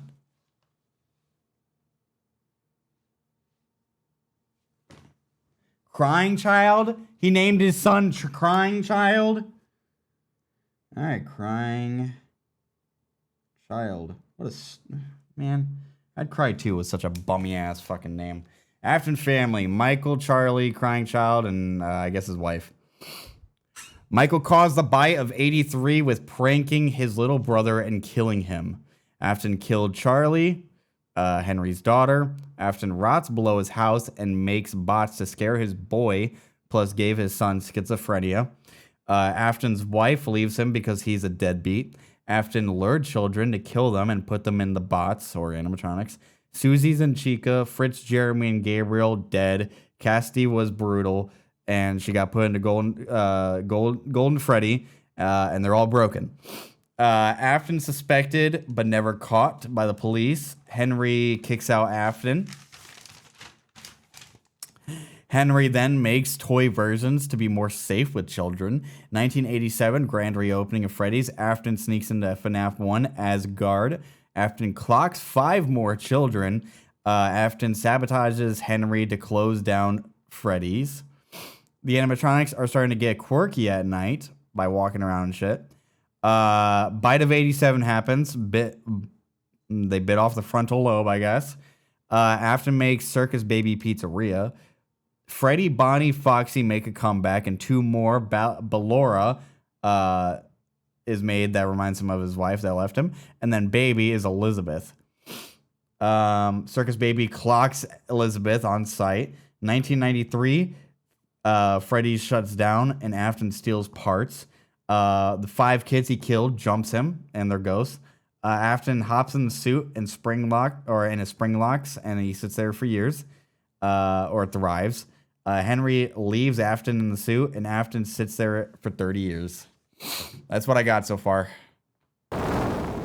Hello, now, Internet. Welcome part to 3. Game Theory and page 20 of our final FNAF timeline. This is getting ridiculous. I'm on page 2. Last time we covered William Afton's rise as a serial killer, how the loss of his young son in 1983 caused him to make one fateful promise that would ultimately serve as his driving force for decades. I will put you back together. Fueled by grief and obsession, Afton would lose himself in work and drinks. One night in a fit of rage, he lashes out against Henry's young daughter, Charlie. Elizabeth is William's daughter? Yeah, William Afton.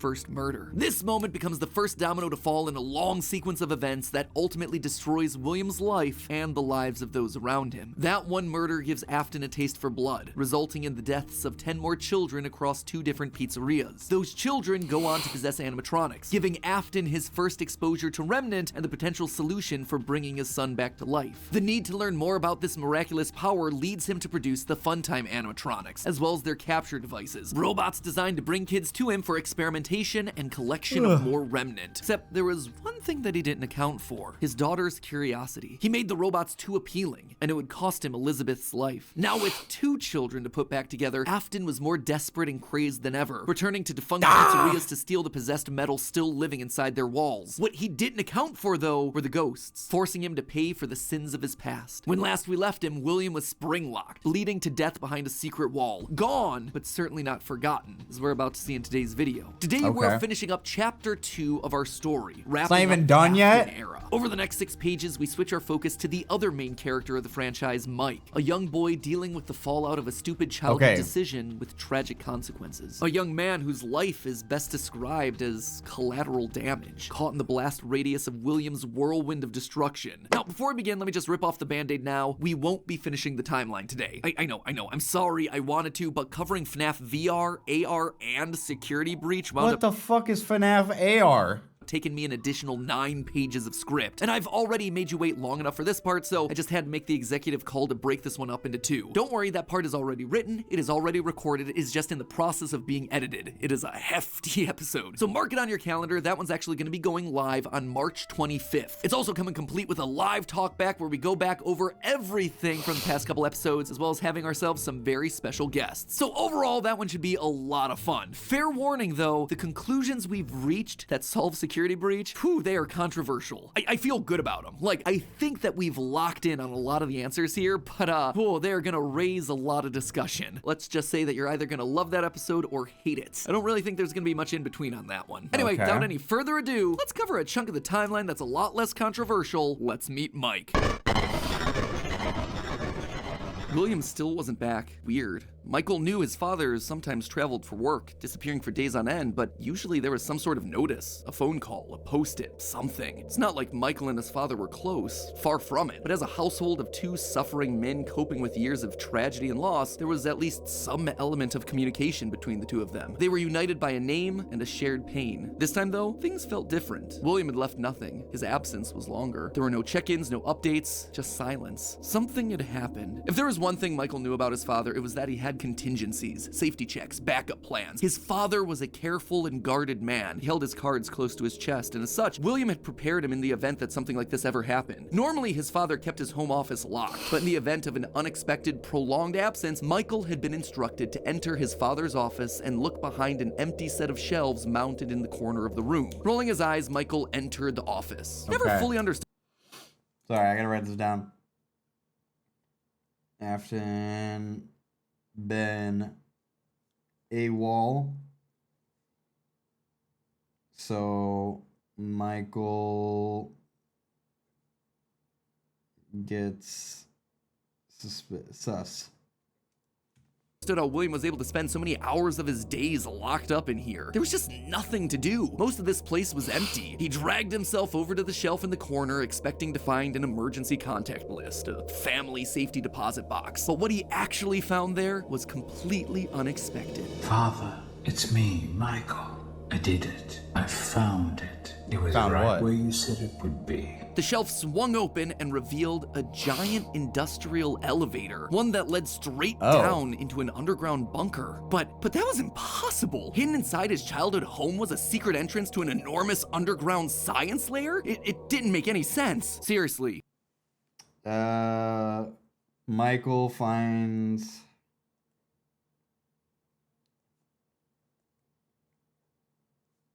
science lair underneath house. Under house.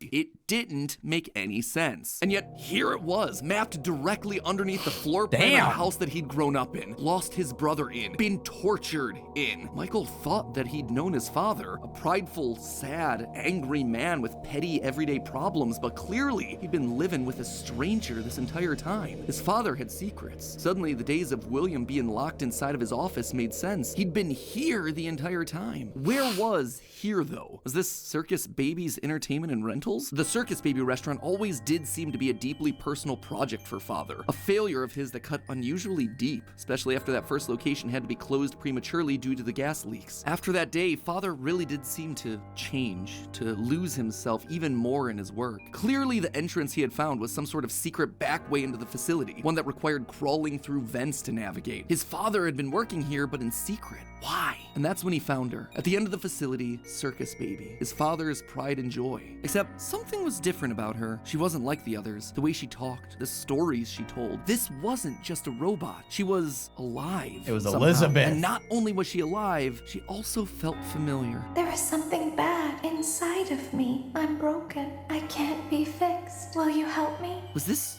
his sister? William's baby girl? But how? Why? What was this place? He dug around some old files and found blueprints outlining the features of these animatronics. Storage containers, voice mimicking, parental tracking. And was that a child in Freddy's stomach? Was his father collecting and experimenting on kids? Were all the rumors that he'd heard throughout his past actually true? That the animatronics came to life at night? That there were murders done in all the pizzerias? That his father had somehow been the prime suspect in all of it? Suddenly, Michael's mind flashed back to his persistent nightmares throughout his childhood. Had he been experimented on too? Tears stung in his eyes as anger, fear, and confusion filled his body. His father's secrets were pouring out. All right, Michael knows the truth. Finds the truth. William wasn't just a lame, overworked father. He was a monster, toying with life itself. Suddenly, everything clicked. He frantically looked around the room, blinking human heads on poles staring back at him. Green eyes, his sister. Blue eyes, his brother. Closed eyes, his mom. All just staring expectantly. These were meant to be human. William was working down here trying to make believable humans, literally rebuilding the family that they had both lost. The small little girl robots with their British accents roaming the hallways of this underground facility suddenly took on a whole Yeah, we're not going to talk about that. Why is she British? Is it the same person? Were those meant to be his sister? A replacement for her? A clone? Was William building clones of his sister? They seemed to know him, after all, to react to his presence. They were all there. They didn't recognize me at first, but then they thought I was you. He always did have a bit of a resemblance to his father. Michael's mind reeled as the reality of his world crumbled to dust. No, he had to get them out of there. If this really was his sister, heck, if any of these things were human, souls, whatever remnant of the humans that they once were, they needed to be rescued. They always put us back inside. There's nowhere for us to hide here. Led by the voice of Circus Baby, he marched through the now empty halls of the Funtime Auditorium. He would lead them. He would protect them. And finally, he would be able to forgive himself for the killing of his brother so many years. You are in the scooping room now. The scooper only hurts for a moment. Scooper? That violent extraction arm? Michael had seen that one in the pile of blueprints. Something about heat What the fuck rendering was the magical that? silver metal inside useless. In reality, prior to getting himself spring-locked and put behind the wall, William's methods had become increasingly sophisticated. With a mechanized arm that could infuse new bodies with a soul, William could finally give and take away life. The only thing he needed were the bodies. But William wasn't the only one looking for bodies, as Michael was about to learn. But if we looked like you, then we could hide. If we looked like you, then we would have somewhere to go. Michael was going to be the hero to help these animatronics, all right. He was going to help the haunted tubes and wires of these animatronics escape, just not the way that he anticipated. His sister had lied to him, another game of pretend. The scooper plowed forward, digging its extraction arm into his body as he digging in him. Michael got dug in.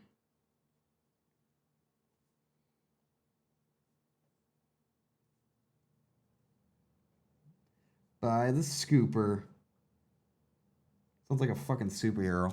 Heard his bones ripping What's up, through Jen? his flesh. Just watching your Michael video. blacked out. But something is wrong with me. I should be dead. but I'm not.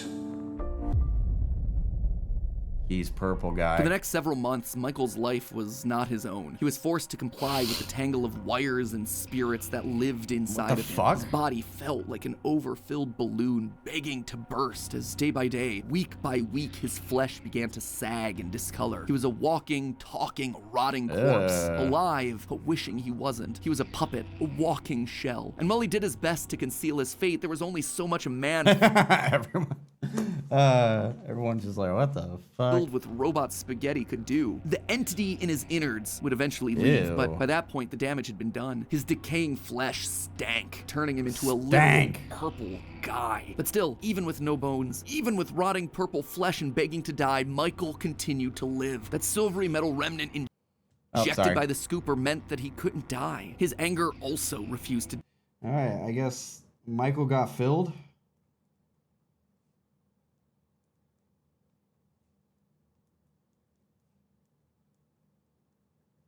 Die. What he had seen down there in his sister's location had rocked him to his core. His father had killed and captured dozens. His experiments had killed his sister and then tortured him throughout all his childhood. He was actively trying to build human replicants. He didn't know where his father was, but Michael knew that he was out there somewhere. I've been living in shadows. There is only one thing left for me to do now. I'm going to come find you. Michael had to correct for the sins of his father. He had to make things right. Sorry, I'm trying not to say anything because I feel like I gotta sneeze and I feel like it's gonna come out, but I don't know, and it's just been irritating me. Would burn Fazbear Entertainment to the ground. I mean, what else could you do when your skin was permanently purple? Michael's strategy was simple. He would apply for night security guard positions at the old defunct pizzeria locations. That way, no one ever had to see him or smell him during his shift. And all these old shuttered locations. But why is he there? Okay, hold on. Michael then becomes a night guard. Okay. Did need guards. Teenage vandals and squatters were always looking to get inside these abandoned buildings. What I miss? Well, I'm glad you asked. William Afton is purple. Freddy was a real bear, 1930. Okay, I'm not gonna go over everything. We'll go over everything afterwards. No one ever really wanted to work an overnight graveyard shift unless they were practically options. Enter Mike. One by one, he would take on the job of security guard, changing his name each time to ensure that no one was able to follow his paper trail. Once inside, he could tamper with the animatronics and figure out how they worked, writing about his experiences in his security logbook. While there, he would listen to the old tapes where upper management awkwardly welcomed new recruits to their summer jobs, even though he was working there nowhere near the summer months. He heard the gory details of his father's franchise from the outsiders looking in, confused and afraid about what was happening in the walls around them. Sometimes he would see his brother in the form of the Golden Freddy suit. It's me appearing on the walls around him. Except now, there was something else there. He was no longer alone. Another angrier presence was also in the suit, as if two spirits were forced to share the same body. And Golden Freddy would attack him now. It was aggressive. Its vengeance wanted to lash out at anyone with the Afton name, anyone who wore a security guard outfit. Over time, Mike worked his way through the old restaurants, the original pizzeria, the bigger, better Freddy Fazbear's. He spent weeks there looking for clues as to his father's whereabouts, and each time at the end of his week shift, he would then set the location on fire. Remnant can't survive high temperatures after all, so burning away whatever spirit-laden animatronics that still exist. So he set the place on fire. We'll learn more and to find his daddy. I'm about to get some popcorn. This shit is good. This shit getting good. He went under the name Michael Schmidt. I saw Fritz. You're a liar.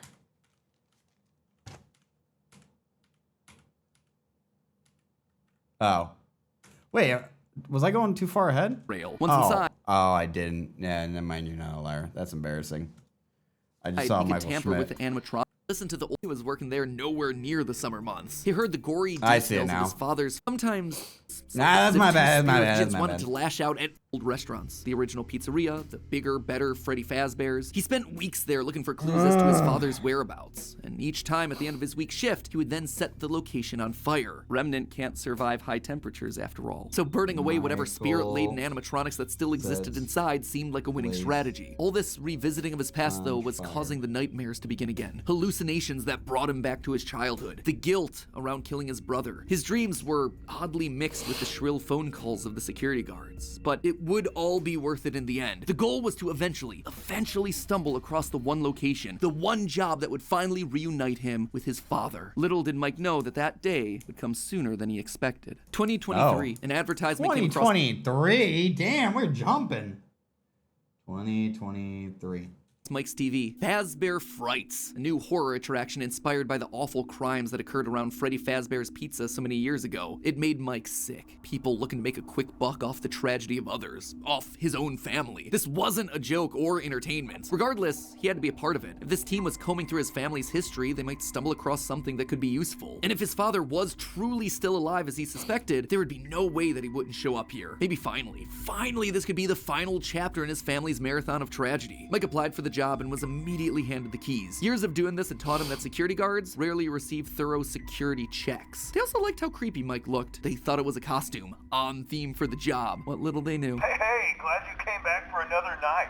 I promise it'll be a lot more interesting this time. For weeks, there was nothing. But just as Mike considered giving up, he received the call that he'd been waiting for years. You're not gonna believe this. We found one. A real one. Could this real what? finally be him? Sure enough, there he was. William inside his iconic golden Bonnie springlock suit, only now it was green and decaying with age. All right, Michael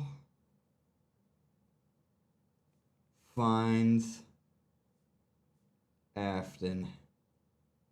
The reunion. There they were, a small family of broken men finally reunited. It's been a long time, Dad. Mike had always struggled with the phantoms of his past haunting him, but now all the animatronics he'd encountered over the past months, hopping from pizzeria to pizzeria, suddenly sprang to life, their burned faces haunting him as he tried to keep track of his father on the cameras. It would seem that William's mere presence had put the spirits on high alert. So this is FNAF 2.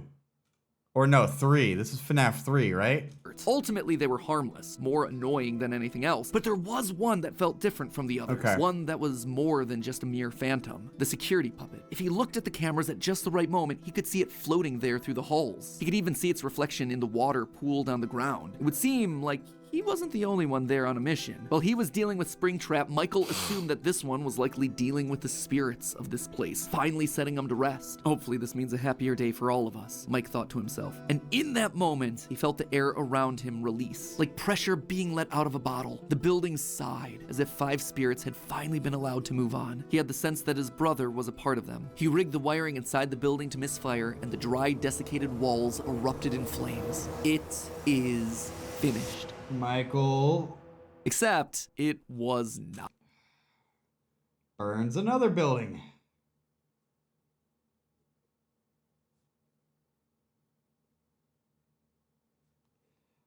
Arsonist. Somehow, through sheer force of will, Afton remained. He had survived, and Mike would What? need to find a new way of finishing off his father. Luckily, the solution would present Afton itself later that year. Not from Mike, but from another victim burns that had alive. been left in his father's wake. We're talking about becoming a Fazbear Entertainment franchisee, restaurant ownership and management, something almost anyone can do with a limited degree of success. You are now the face of the newly rebranded Freddy Fazbear's Pizza. Fazbear Entertainment as a brand had been closed for This years. is what the fuck is the new one? Security breach. William had been stuck in a suit and a wall. The only person who legally could bring the franchise back was Henry, but he'd largely pulled out of the franchise around the time of his father's disappearance. Something was up. Surely this had to be some kind of a trick, right? Mike, doing what he did best, applied for a franchise and immediately got the job. There was just one thing. Mike, doing... Oh, rebranding? Okay. Fazbear.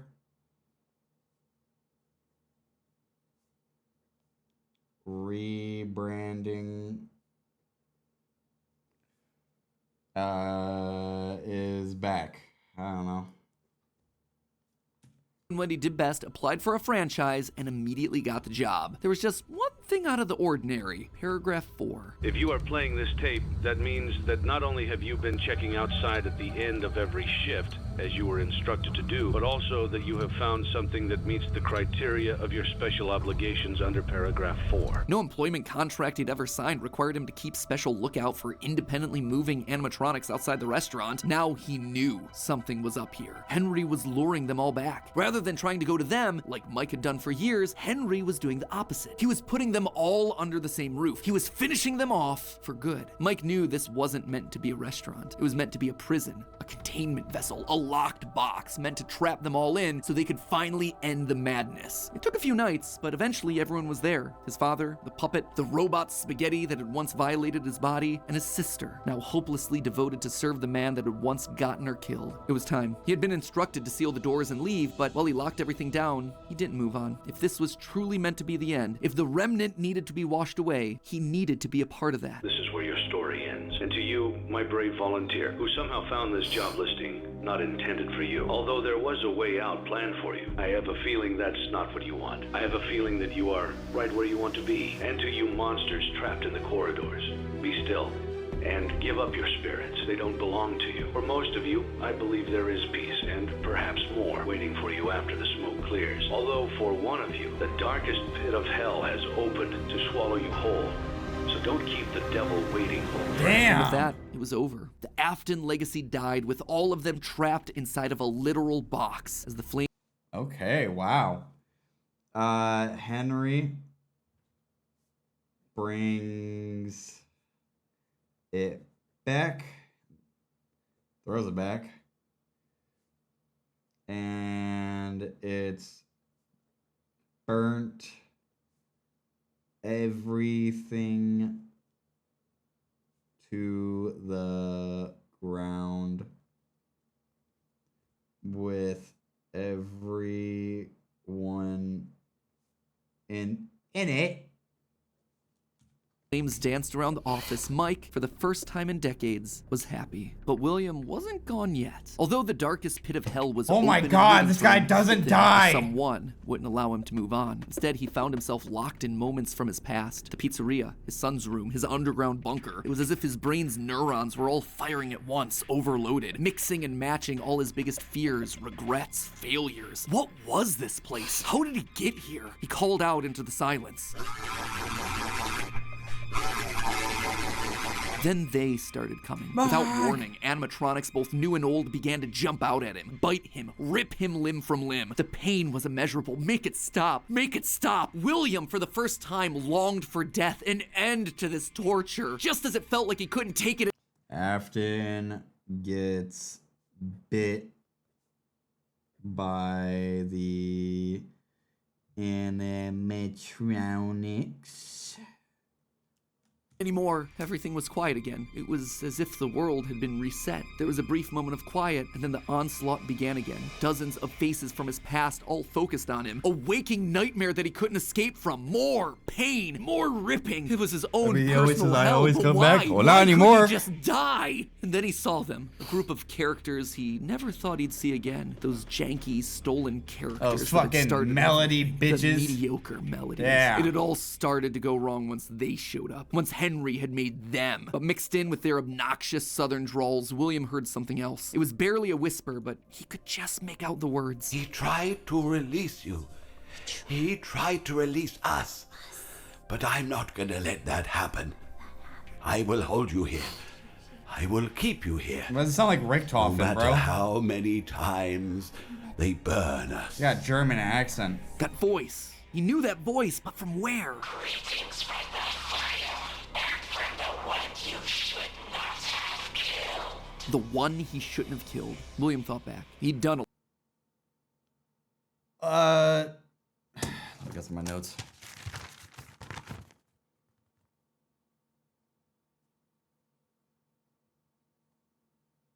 Charlie. a lot of awful things, but there was always the one that stood out. Not Charlie, his drunken act of revenge. Not Susie, his first true murder. No. Instead, it was the one that he had lost control with. The one that he had broken beyond repair for no good reason other than because he could. The one that he'd stuffed inside the golden bear that his partner used to wear. Cassidy. They were back, and now they were trying to punish him, to make him suffer like he'd made them suffer. It was almost like William and Cassidy's souls had been locked together, fused by a collective rage and spite, each refusing to move on. But while Cassidy was so focused on taking revenge, they actually did the one thing that would be the downfall for so many others. They kept William alive. Even though fire should have destroyed the remnant that was coursing through his being, Cassidy kept William breathing. All right, Cassidy, let's go. Cassidy tortures the hell out of Afton.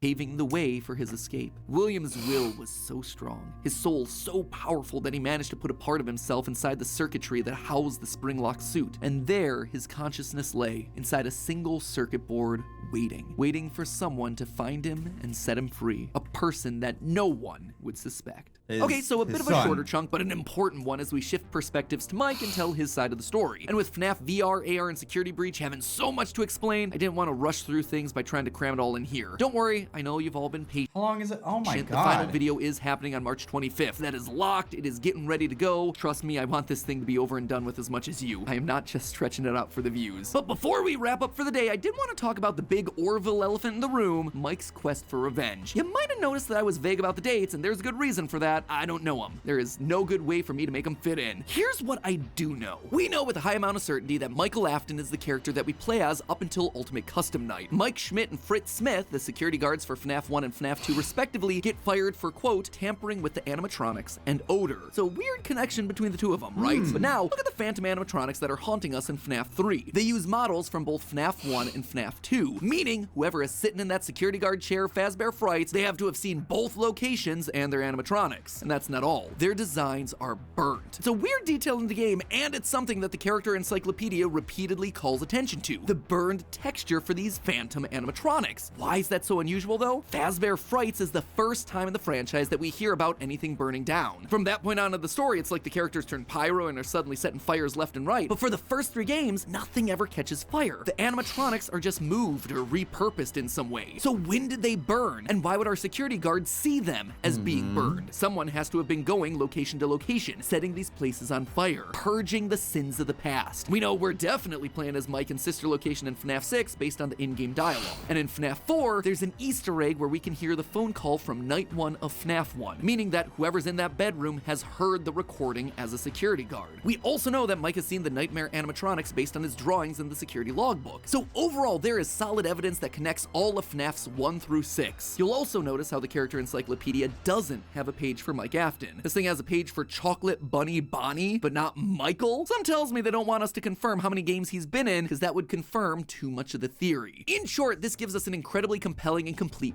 I'm sorry, there's a Chocolate Freddy? For chocolate.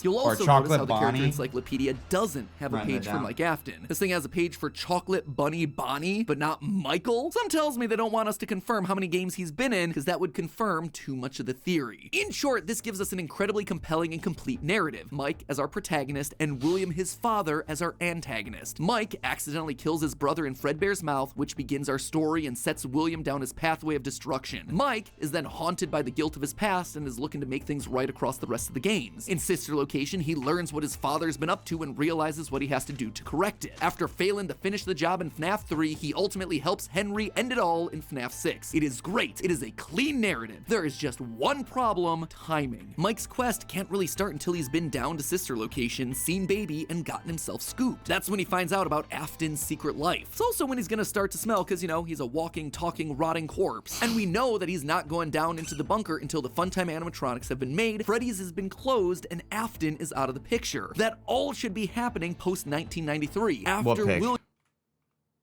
This one? This used to scare you?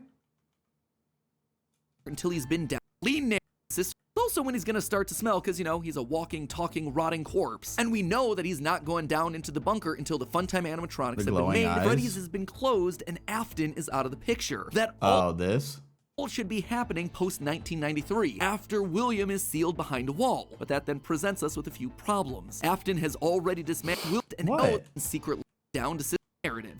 He ultimately has been up to and is looking to make things right across the rest of the games. In Sister Location, he learns what his father's been up to and realizes what he has to do to correct it. After failing to finish the job in FNAF 3, he ultimately helps Henry end it all in FNAF 6. It is great. It is a clean narrative. There is just one problem: timing. Mike's quest can't really start until he's been clean narrative. There is just one problem: timing. This? Mike's quest can't really start until he's been down to Sister Location, seen Baby, and gotten himself scooped. Oh, that. Oh. That's when he finds out about Afton's secret life. It's also when he's gonna start to smell, because, you know, he's a walking, talking, rotting corpse. And we know that he's not going down into the bunker until the Funtime animatronics have been made, Freddy's has been closed, and Afton is out of the picture. That all should be happening post-1993, after William is sealed behind a wall. But that then presents us with a few problems. Afton has already dismantled the original animatronics as we see in the FNAF 3 minigames. How are those things getting burned if they're already deconstructed? But more importantly, where are we at now? We're about to be on the last one.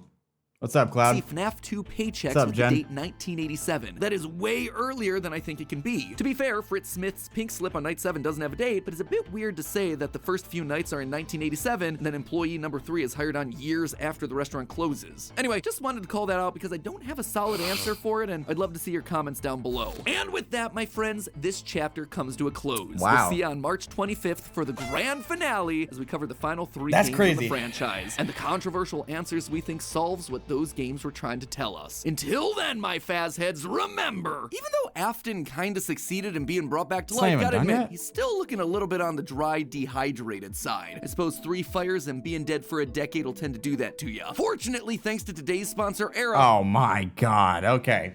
Thought there was more. Anyway, all right. What's new on the list? Let me show you. All my notes here, let me show you all of them so far. We got page 1. We got page 2.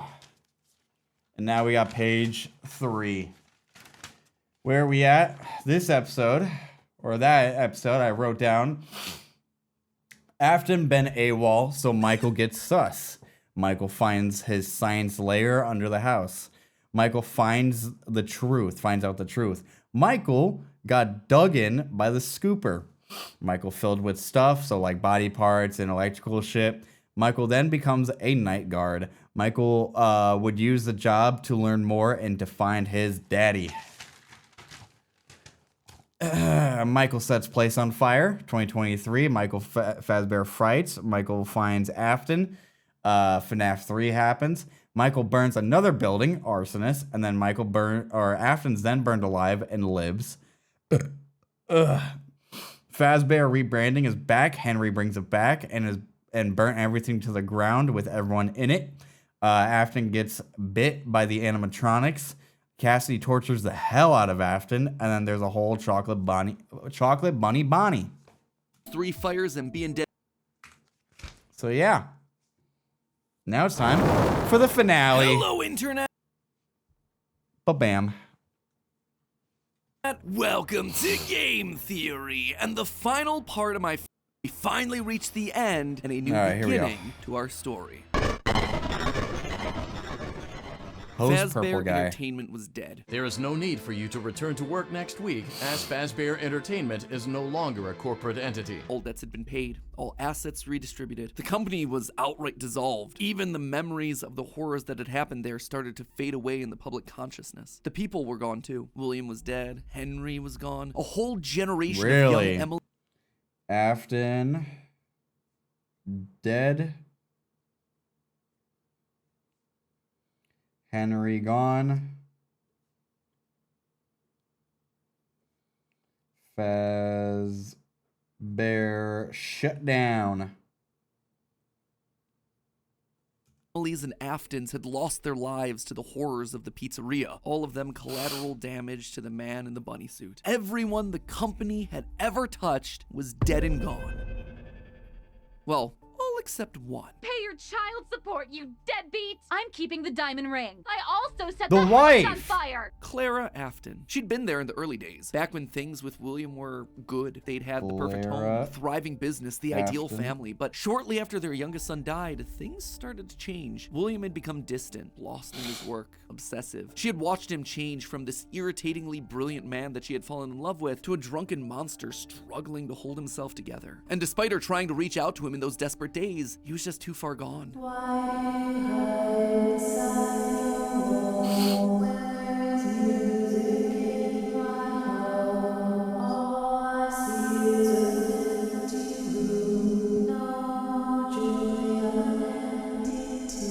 Okay. Admit it, you wanted to let me in. For her sake, she had to leave the relationship, and from there, she largely faded into obscurity. A mystery from William's past, a footnote in his history, and that was fine for her. She wanted to leave that part of her life behind. She tried to move forward, never wanting to hear the name Freddy Fazbear again, a time defined by mistakes and broken promises. But then, the paperwork started to arrive. As Fazbear Entertainment began to close as a corporate entity, suddenly her mail was flooded with notifications, requests, obligations. She had been there since the beginning, helping William in the early days of his business, and now, as a shareholder and sole living member of the Afton family, all copyrights and trademarks of both Afton Robotics and Fazbear Entertainment passed on to her. Memories of this past life that she had long left behind. Looking at the blueprints. All right. Clara now owns everything. Hashtag girl boss.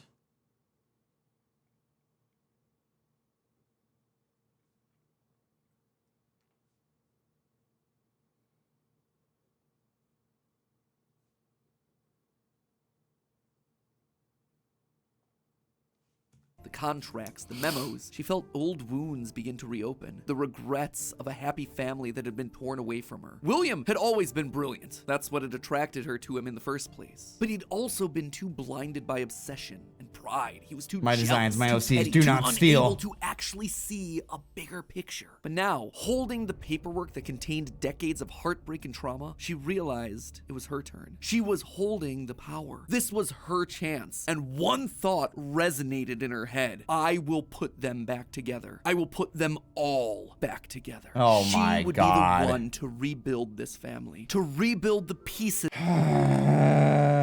Clara. Dumb. Just dumb.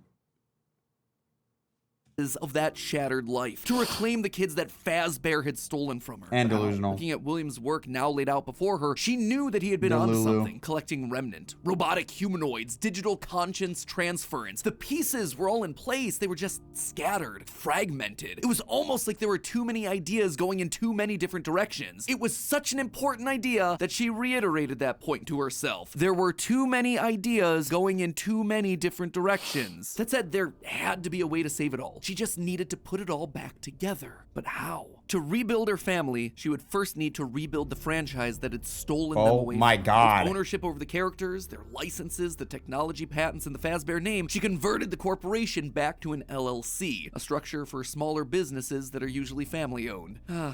The irony was fitting. From there, she would need remnant, and lots of it. Remnant was the key. Clearly, in the later years of his life, William had been using Circus Babies Entertainment and Rentals as a remnant farm, sending robots to kids' birthday parties in the hopes of nabbing bits of the stuff here and there. But clearly, it wasn't enough. He had, what, like 4, maybe 5 animatronics going out every week? No. It was a decent idea, but to get the remnant they required, it needed scale. Dozens, hundreds of animatronics, all out there, all gathering remnant from unsuspecting customers. But to do that would require help, something William would never ask for. William had kept everything in-house. His obsession with control limited him. Clara, though, she wasn't nearly that precious. A plan like this required partners, people outside of Fazbear to do the heavy lifting. So she contacted a mid-sized delivery company, DLZ Shipping Solutions, to help build replicas of all the original animatronics. And with meal delivery apps being all the rage, why not an animatronic delivery service? Order one to celebrate your birthday, your Halloween party. Okay,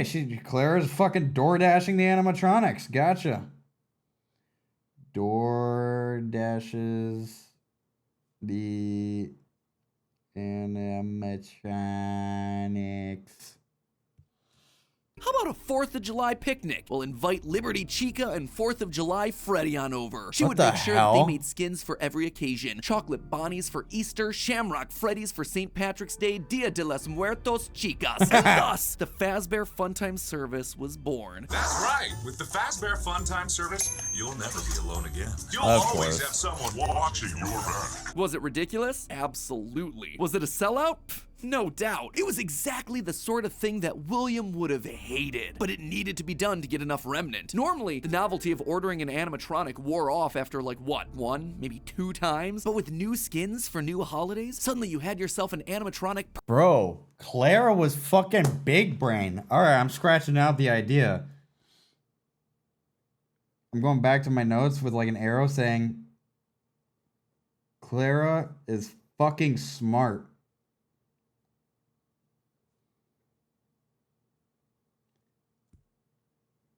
She literally implemented microtransactions into real life. People hooked. It would keep them ordering the latest and greatest that Fazbear Entertainment LLC had to offer. And all the while, they'd be collecting and returning the remnant back to her. In a word, it was brilliant. There was just one problem with it. No one trusted the Fazbear name. The company's brand was still mud in the public eye. No one would want to hire animatronics from the restaurant franchise known for murdering children. Nothing kills a party quite like the threat of death, you know. So she needed to find a way to discredit the stories that had come before. She needed to win back the public's affections, reactivate some nostalgia for the spooky stories of their childhoods. She needed a game. Multiple games, in fact. They lied to us. They lied to all of us. They told us that the whole point of this VR game was to undo the bad PR done by a rogue indie game developer. But that's not true at all. Those indie games were designed to conceal and make light of what happened. This isn't just an attempt to rebrand. It's an elaborate cover-up. Struggling game developers were a dime a dozen online, most working on their magnum opus between shifts at the Dollar General. So she found one. Steve just picked him out of obscurity, the right mix of desperate and doofus willing to say and do anything for a couple extra bucks. And he fell right in line, Scott? as expected, delivering stupid little things with dumb generic names like Mangle's Quest, Balloon Boy's Air Adventure, Five Nights at Freddy's. Bad gameplay with even worse graphics, but hey, they got the job done. People were suddenly talking about the clues inside of these things, searching for the hidden. Clara made the FNAF games.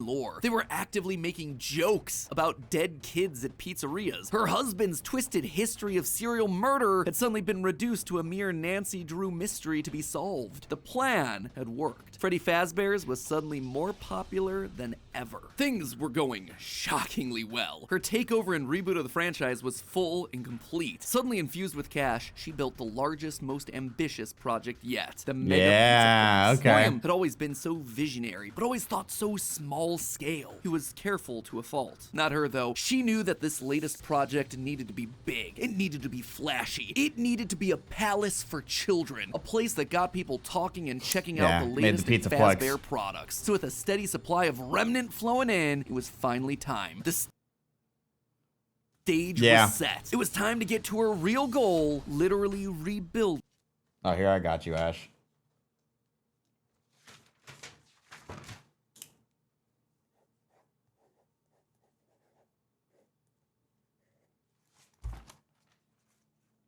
Wait, that's backwards.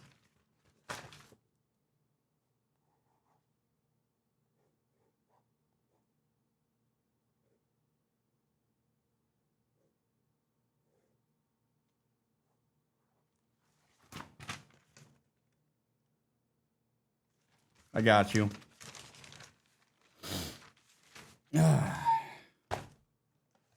Building a family. March 2035. The 2035, bitch. Why are we jumping timelines? March 2035.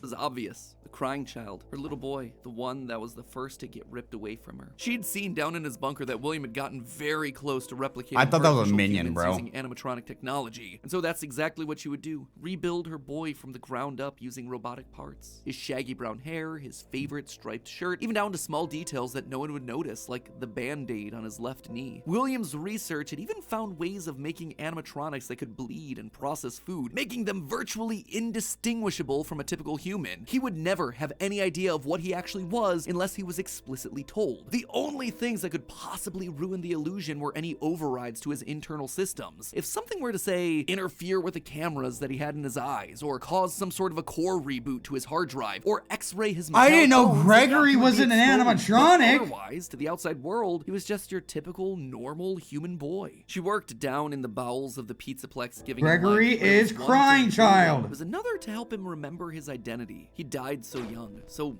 early in their history that there was no preserved memories for him, no documentation that she could just download into his digital brain. So bit by bit, she trained him, forcing him to remember who he was. In a corner of the room, she even made a makeshift dinner table, a reminder of their happier days. The family recreated: 2 brothers, a sister, a father, and the mother at the head of the table. The one in charge, the one in command, the one bringing all of this to fruition. But his progress was admittedly slower than she would have liked. At first, he could only communicate through simple ones and zeros, then rudimentary drawings and crude letters. But bit by bit, images of his past life started to come through. Balloons, colors, houses, bears and faces, birthday parties. All for me. Gregory was alive.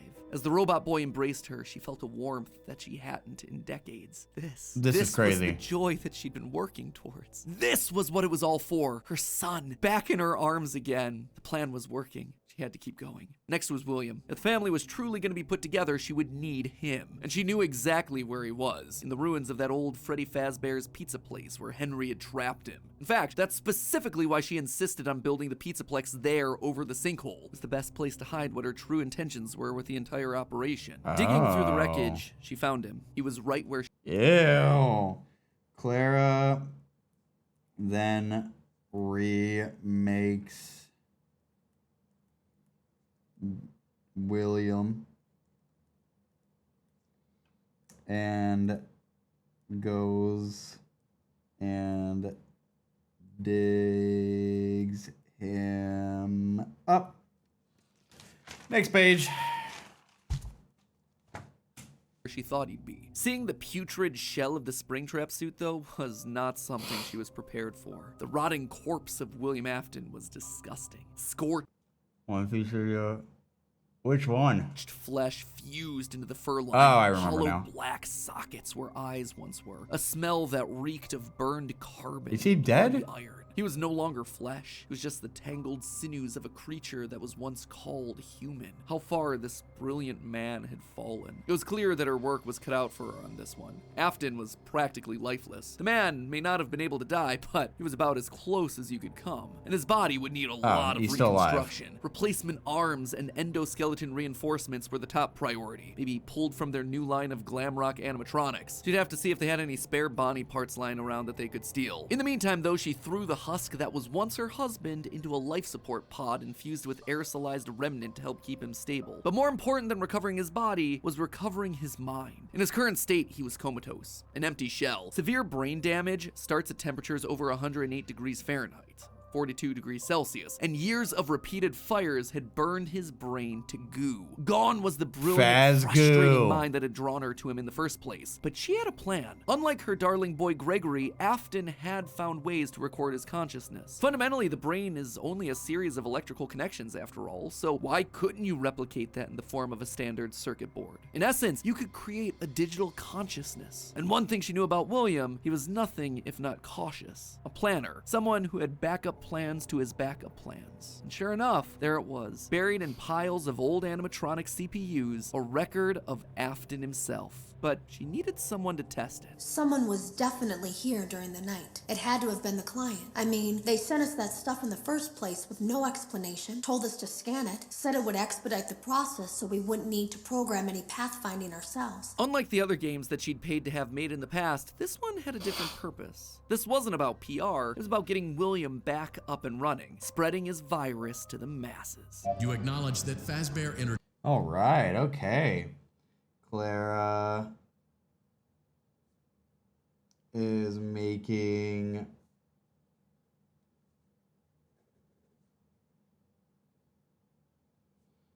William digital. Entertainment is not responsible for accidental digital consciousness transference, real-world manifestations of digital characters. She hired a new developer, Silver Parasol. Oh, yeah. Yeah. I've been making notes the entire time. You want to see? Page 1. Page 2. Page 3. And now on page 4.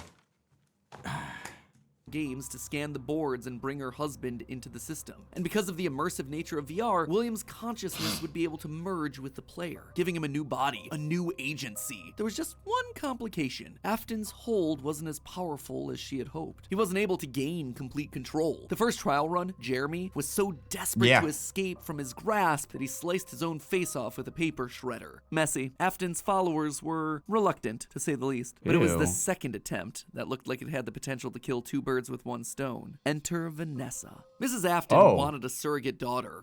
Okay. Clara used randos to test on William's progress, I guess?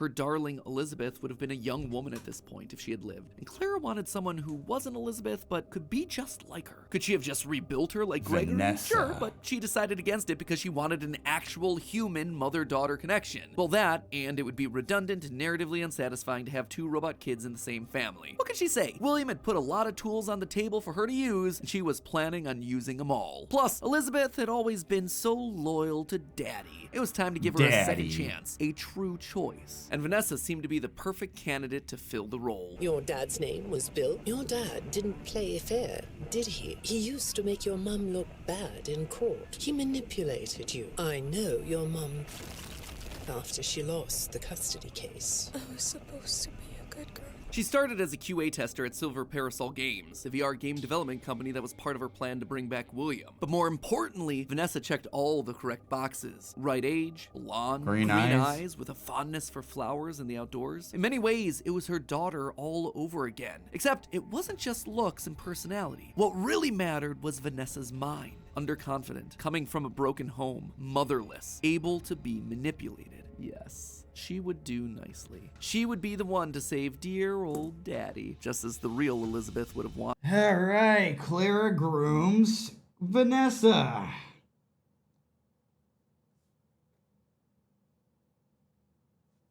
I will make you proud, Daddy. While testing the VR game, William's digital consciousness merged with Vanessa. Oh sure, she fought, fragmenting Afton's code into a series of tapes hidden across the game, trying to do web searches to regain control over her life, but it wasn't enough. She was weaker than Jeremy. She was a thrall that, despite occasional moments of lucidity, had to obey. And with Vanessa, it was a 2-for-1 deal. She was getting a daughter back, while also bringing her husband one step closer to reactivation. She just had to make sure that Vanessa was headed the right way. The reborn Gregory was an expert hacker, part of the benefits of being an Afton and a robot, so Clara had him keeping tabs on Vanessa, hacking into her emails and trailing her therapy sessions to ensure the future Elizabeth was falling in line. If any of the therapists started to ask too many questions, they were promptly dismissed from their positions. And while Gregory kept tabs on Vanessa's personal life, Mrs. Afton made sure to clear. So, Clara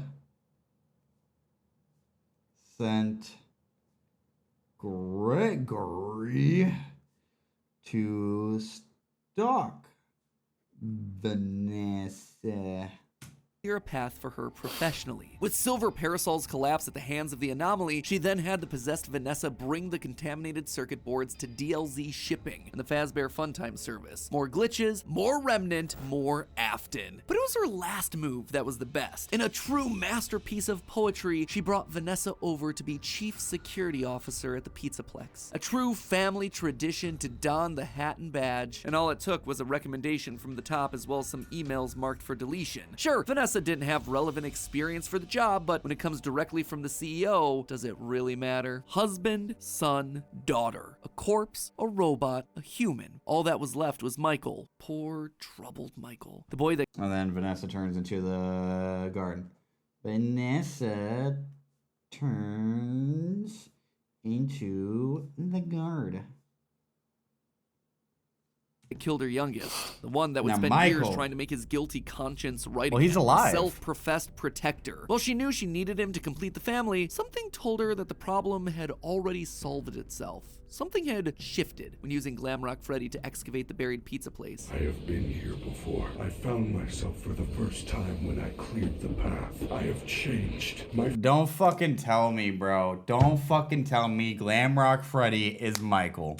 Friends are here, but I can protect you. That's why oh my god, and that's why he protects Gregory, because it's his little brother, because he felt bad ever since. Don't tell me. Maybe it was the remnant that had coursed through Michael's veins. Maybe it was the spirit of Michael living on as a protector. But he was there, somewhere inside of Glamrock Freddy. She could feel it. And just like that, she'd won. She'd done it. Sure, there were still some kinks to work out, some final brainwashing of Vanessa, some rehabilitation of William, but they were there. Finally, all together again under one roof. The Aftons reunited. A happy ending.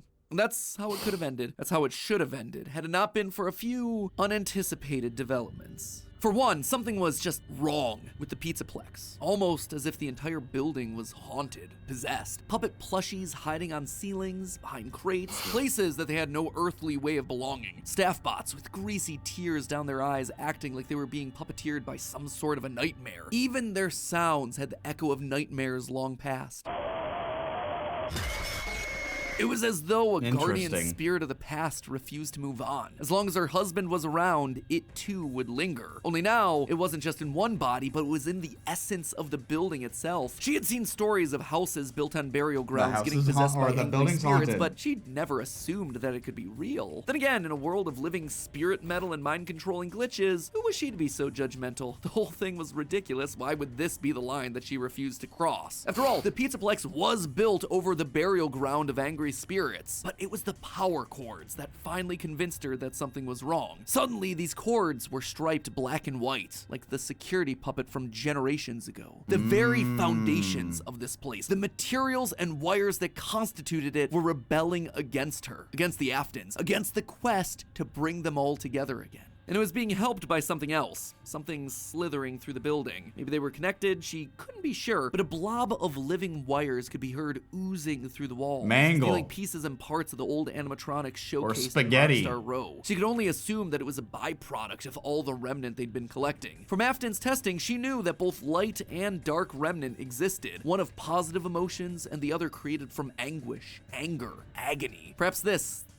thing was an amalgamation of all the darkest parts of the pizzeria's history, a collection of the hatred still housed inside these defunct endoskeletons and exosuits. As long as it was left alone, it seemed to be harmless. But if any Afton outside of Michael got too close, it would lash out wildly. Even young Gregory, looking to punish the family that had been complicit in its horrible creation. Little did she know, though, that Gregory should have been her biggest concern. Alright, that was a lot. Something big is in the building. Sure. Bringing the family together would have some unforeseen consequences. Gregory was normally the goodest of boys. She had literally built him that way. But lately, he'd been disappearing more and more often, disobeying her orders. Requests. She knew that he loved playing on the arcade machines once the Pizzaplex closed, being so good as to top the leaderboard on practically all of them. But lately, he was nowhere to be found. She suspected his absence had to do with Glamrock Freddy's failed performance the other night, when he malfunctioned live on stage, almost as though the core programming of Freddy responded to seeing this rebuilt small boy. Almost like it awakened something inside of him. She'd have to make sure that Vanessa was on the lookout for him. All right, hold on. Gregory been a bad boy and Glam Rock Freddy crashed out on stage.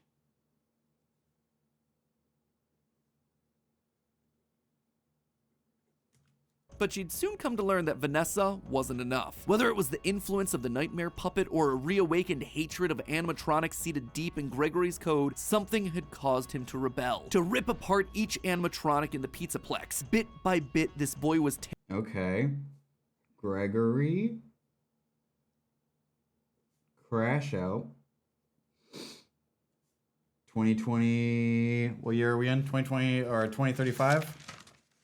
Let me look at my notes. 2035.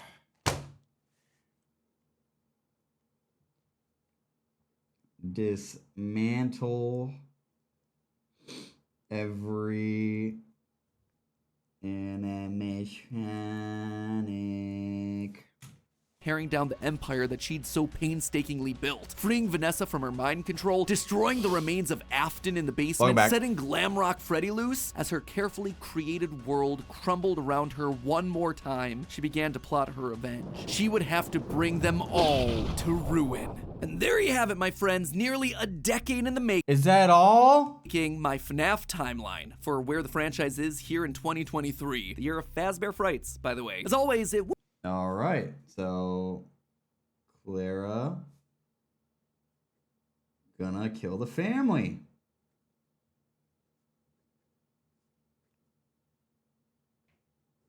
Wouldn't be right for me to finish without going over some of the more controversial takes that I just handed out. I think we can all agree that this part of the timeline was always going to be the hardest. So let me just break down some of the major points. First of all, the biggest swing of this episode, and obviously the one that everything else rests upon, Mrs. Afton being the CEO of Fazbear Entertainment LLC. Here's why I went with this route. Now, first and foremost, the head of Fazbear Entertainment is the single biggest mystery that we're meant to solve at this point in the lore. The Ultimate Guide brings it up repeatedly. Who's running the show? Who is okaying these decisions? And in the security breach memos, we get multiple mentions of someone manipulating things from the top down. Whoever this is, they are the person driving forward every other facet of late-stage FNAF lore here. They're the puppet master who's hiring the indie dev. They're the ones relaunching the brand, building the Pizzaplex over the burial ground. So everything at the end of the timeline relies on this one singular answer. Now, as I see it, I didn't write that down. Sorry.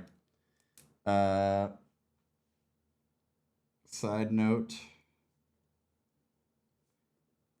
Pizzaplex is on the same ground as the original Freddy's. Two possibilities here. One, an adult robot Elizabeth, like we see older versions of robot kids in the fourth closet, or Mrs. Afton. Could it be someone completely new to the franchise? Absolutely yes, but in a game with so many returning faces and repeated themes, it would be pretty random and arbitrary. So, between these two girl bosses, who then would it be? Well, Elizabeth always wants to please her daddy, so she'd be most likely wanting to bring him to life. But then, what's Vanessa's role in all of this? Yeah, Vanessa why would she bring back to be a parallel Gregory for Elizabeth. Same hair, same eyes, similar backstories, but if the main goal is getting the Afton family back together, which seems to clearly be the case in Security Breach, then there's no need for Vanessa to be involved at all. We already have Elizabeth running the show. It would also mean that we suddenly have two robot kids running around, which feels narratively repetitive and quite frankly kind of dumb. Now look at Mrs. Afton. We know next to nothing about her outside of any clues that we can get from Immortal and the Restless and Bellora's song. But what her being head of Fazbear does is make every other piece of the lore fit. Suddenly, you can have one of every other type of character. One robot kid in Gregory, one brainwashed human in Elizabeth/Vanessa, one OG corpse in William, and one possessed animatronic in Mike. Narratively, it makes everything else cleaner. Legally, it's also the option that makes the most sense. As I call out in my narrative, she'd likely have some stake in the original company and all of its assets. So as Fazbear folds as a company, I'd suspect a lot of it would return back to her. But there was one clue that really sold me on this particular direction, and that was this right here, in the post-it room. The big lore central of Security Breach, a dinner table scene with the whole family, including the mother. And not only is she there, she is at the head of that table, the position of highest honor and responsibility. She is the one in charge, with William being relegated off to the side. That one scene shows that we have to include Mom in there somewhere, and the only place it makes sense for her to be is at the top. Now, there is one big dilemma with my interpretation of all this. The Ultimate Guide really seems to point out that the head of Fazbear doesn't want the glitch trap trap virus to spread. They call out one particular email in FNAF AR where the legal team calls a cease and desist to all action about scanning the circuit boards. And even in FNAF VR, we're told that the circuit boards get stolen back by the client, presumably once they realize what danger is on there, trying to stop Glitch Trap before he spreads and gets out of hand. Here's the problem with that though, if the head of Fazbear doesn't want Afton to rise again, why'd they restart the company in the first place? Why'd they build over the FNAF 6 pizzeria? Why'd they go through an elaborate cover-up to make the possessed Vanessa an important part of the company? Just doesn't make a whole lot of sense. It would be the most inconsistent series of actions ever, but I did want to call attention to it since it seems to be the route that the official guide is trying to steer us towards. Moving on to minor point number 1, the Five Nights at Freddy's games were made by the rogue indie developer. Here's the thing, FNAF VR opens with this line. That's why we have recreated many of these completely fictitious scenarios, lies that you've been fed over the last several years, into a hilarious VR game. It's recreating the lies told to you by the indie developer, and since Help Wanted has direct recreations of FNAFs 1 through 3, it means the games must be part of the fabrications that this developer made up. Also, all of this is heavily implied in the story of the same name, Help Wanted and Tales of the Pizzaplex, hence FNAF 1 through 3, canon games within the lore of the series. Big swing number 2, the elephant, or ghost in the room, Charlie infecting the Pizzaplex. John from the channel FNAF has made some great findings. Wait, Charlie? Or ghost in the room, Charlie infecting the Pizzaplex. John from the channel FNAF has made some great findings about Charlie's influence over the Pizzaplex. The cables that looked like the striped arms of the puppet, the Nightmare-owned plushies that you find hidden across the Pizzaplex in weird places, the staff bots with creepy smiles and in your dreams written on the front. All of these things scream puppets. Plus, with the puppet mask not having tears in the blob, seems to imply that Charlie's spirit exists elsewhere. Is Charlie the puppet? She has an important or role, was she? especially in Gregory's post-it room. No, she wasn't the puppet. The doors to the post-it room in the game's code are called Charlie doors. And inside, we see a bunch of... Yeah, she was? Oh, I didn't know that. Let me write that down. Charlie was the puppet. I didn't know that.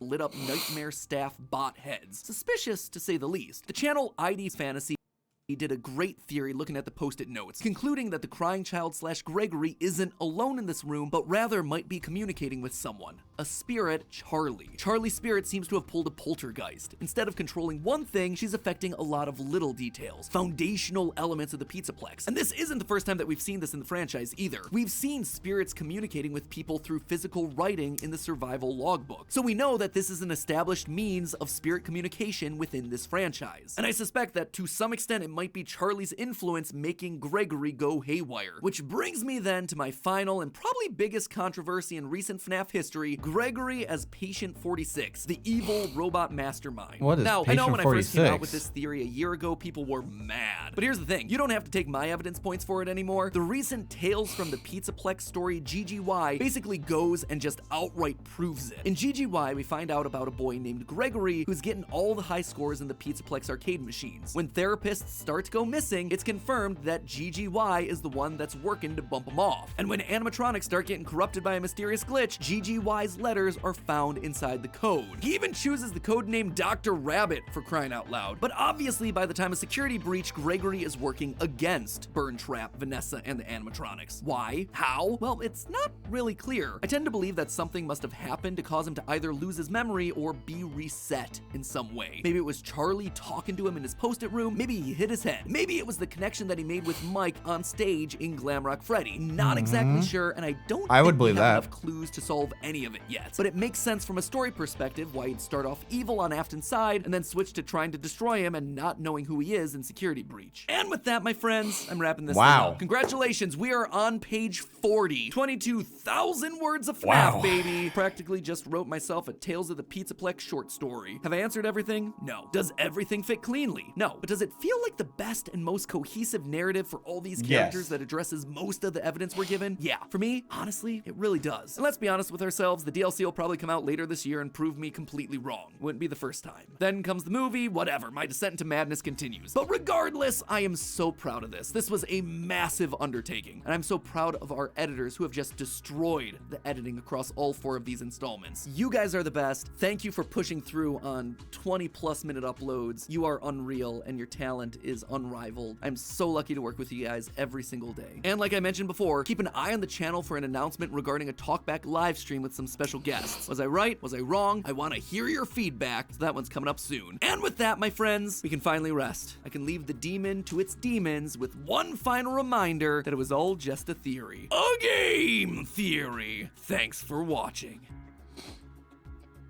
Oh my god, my nose.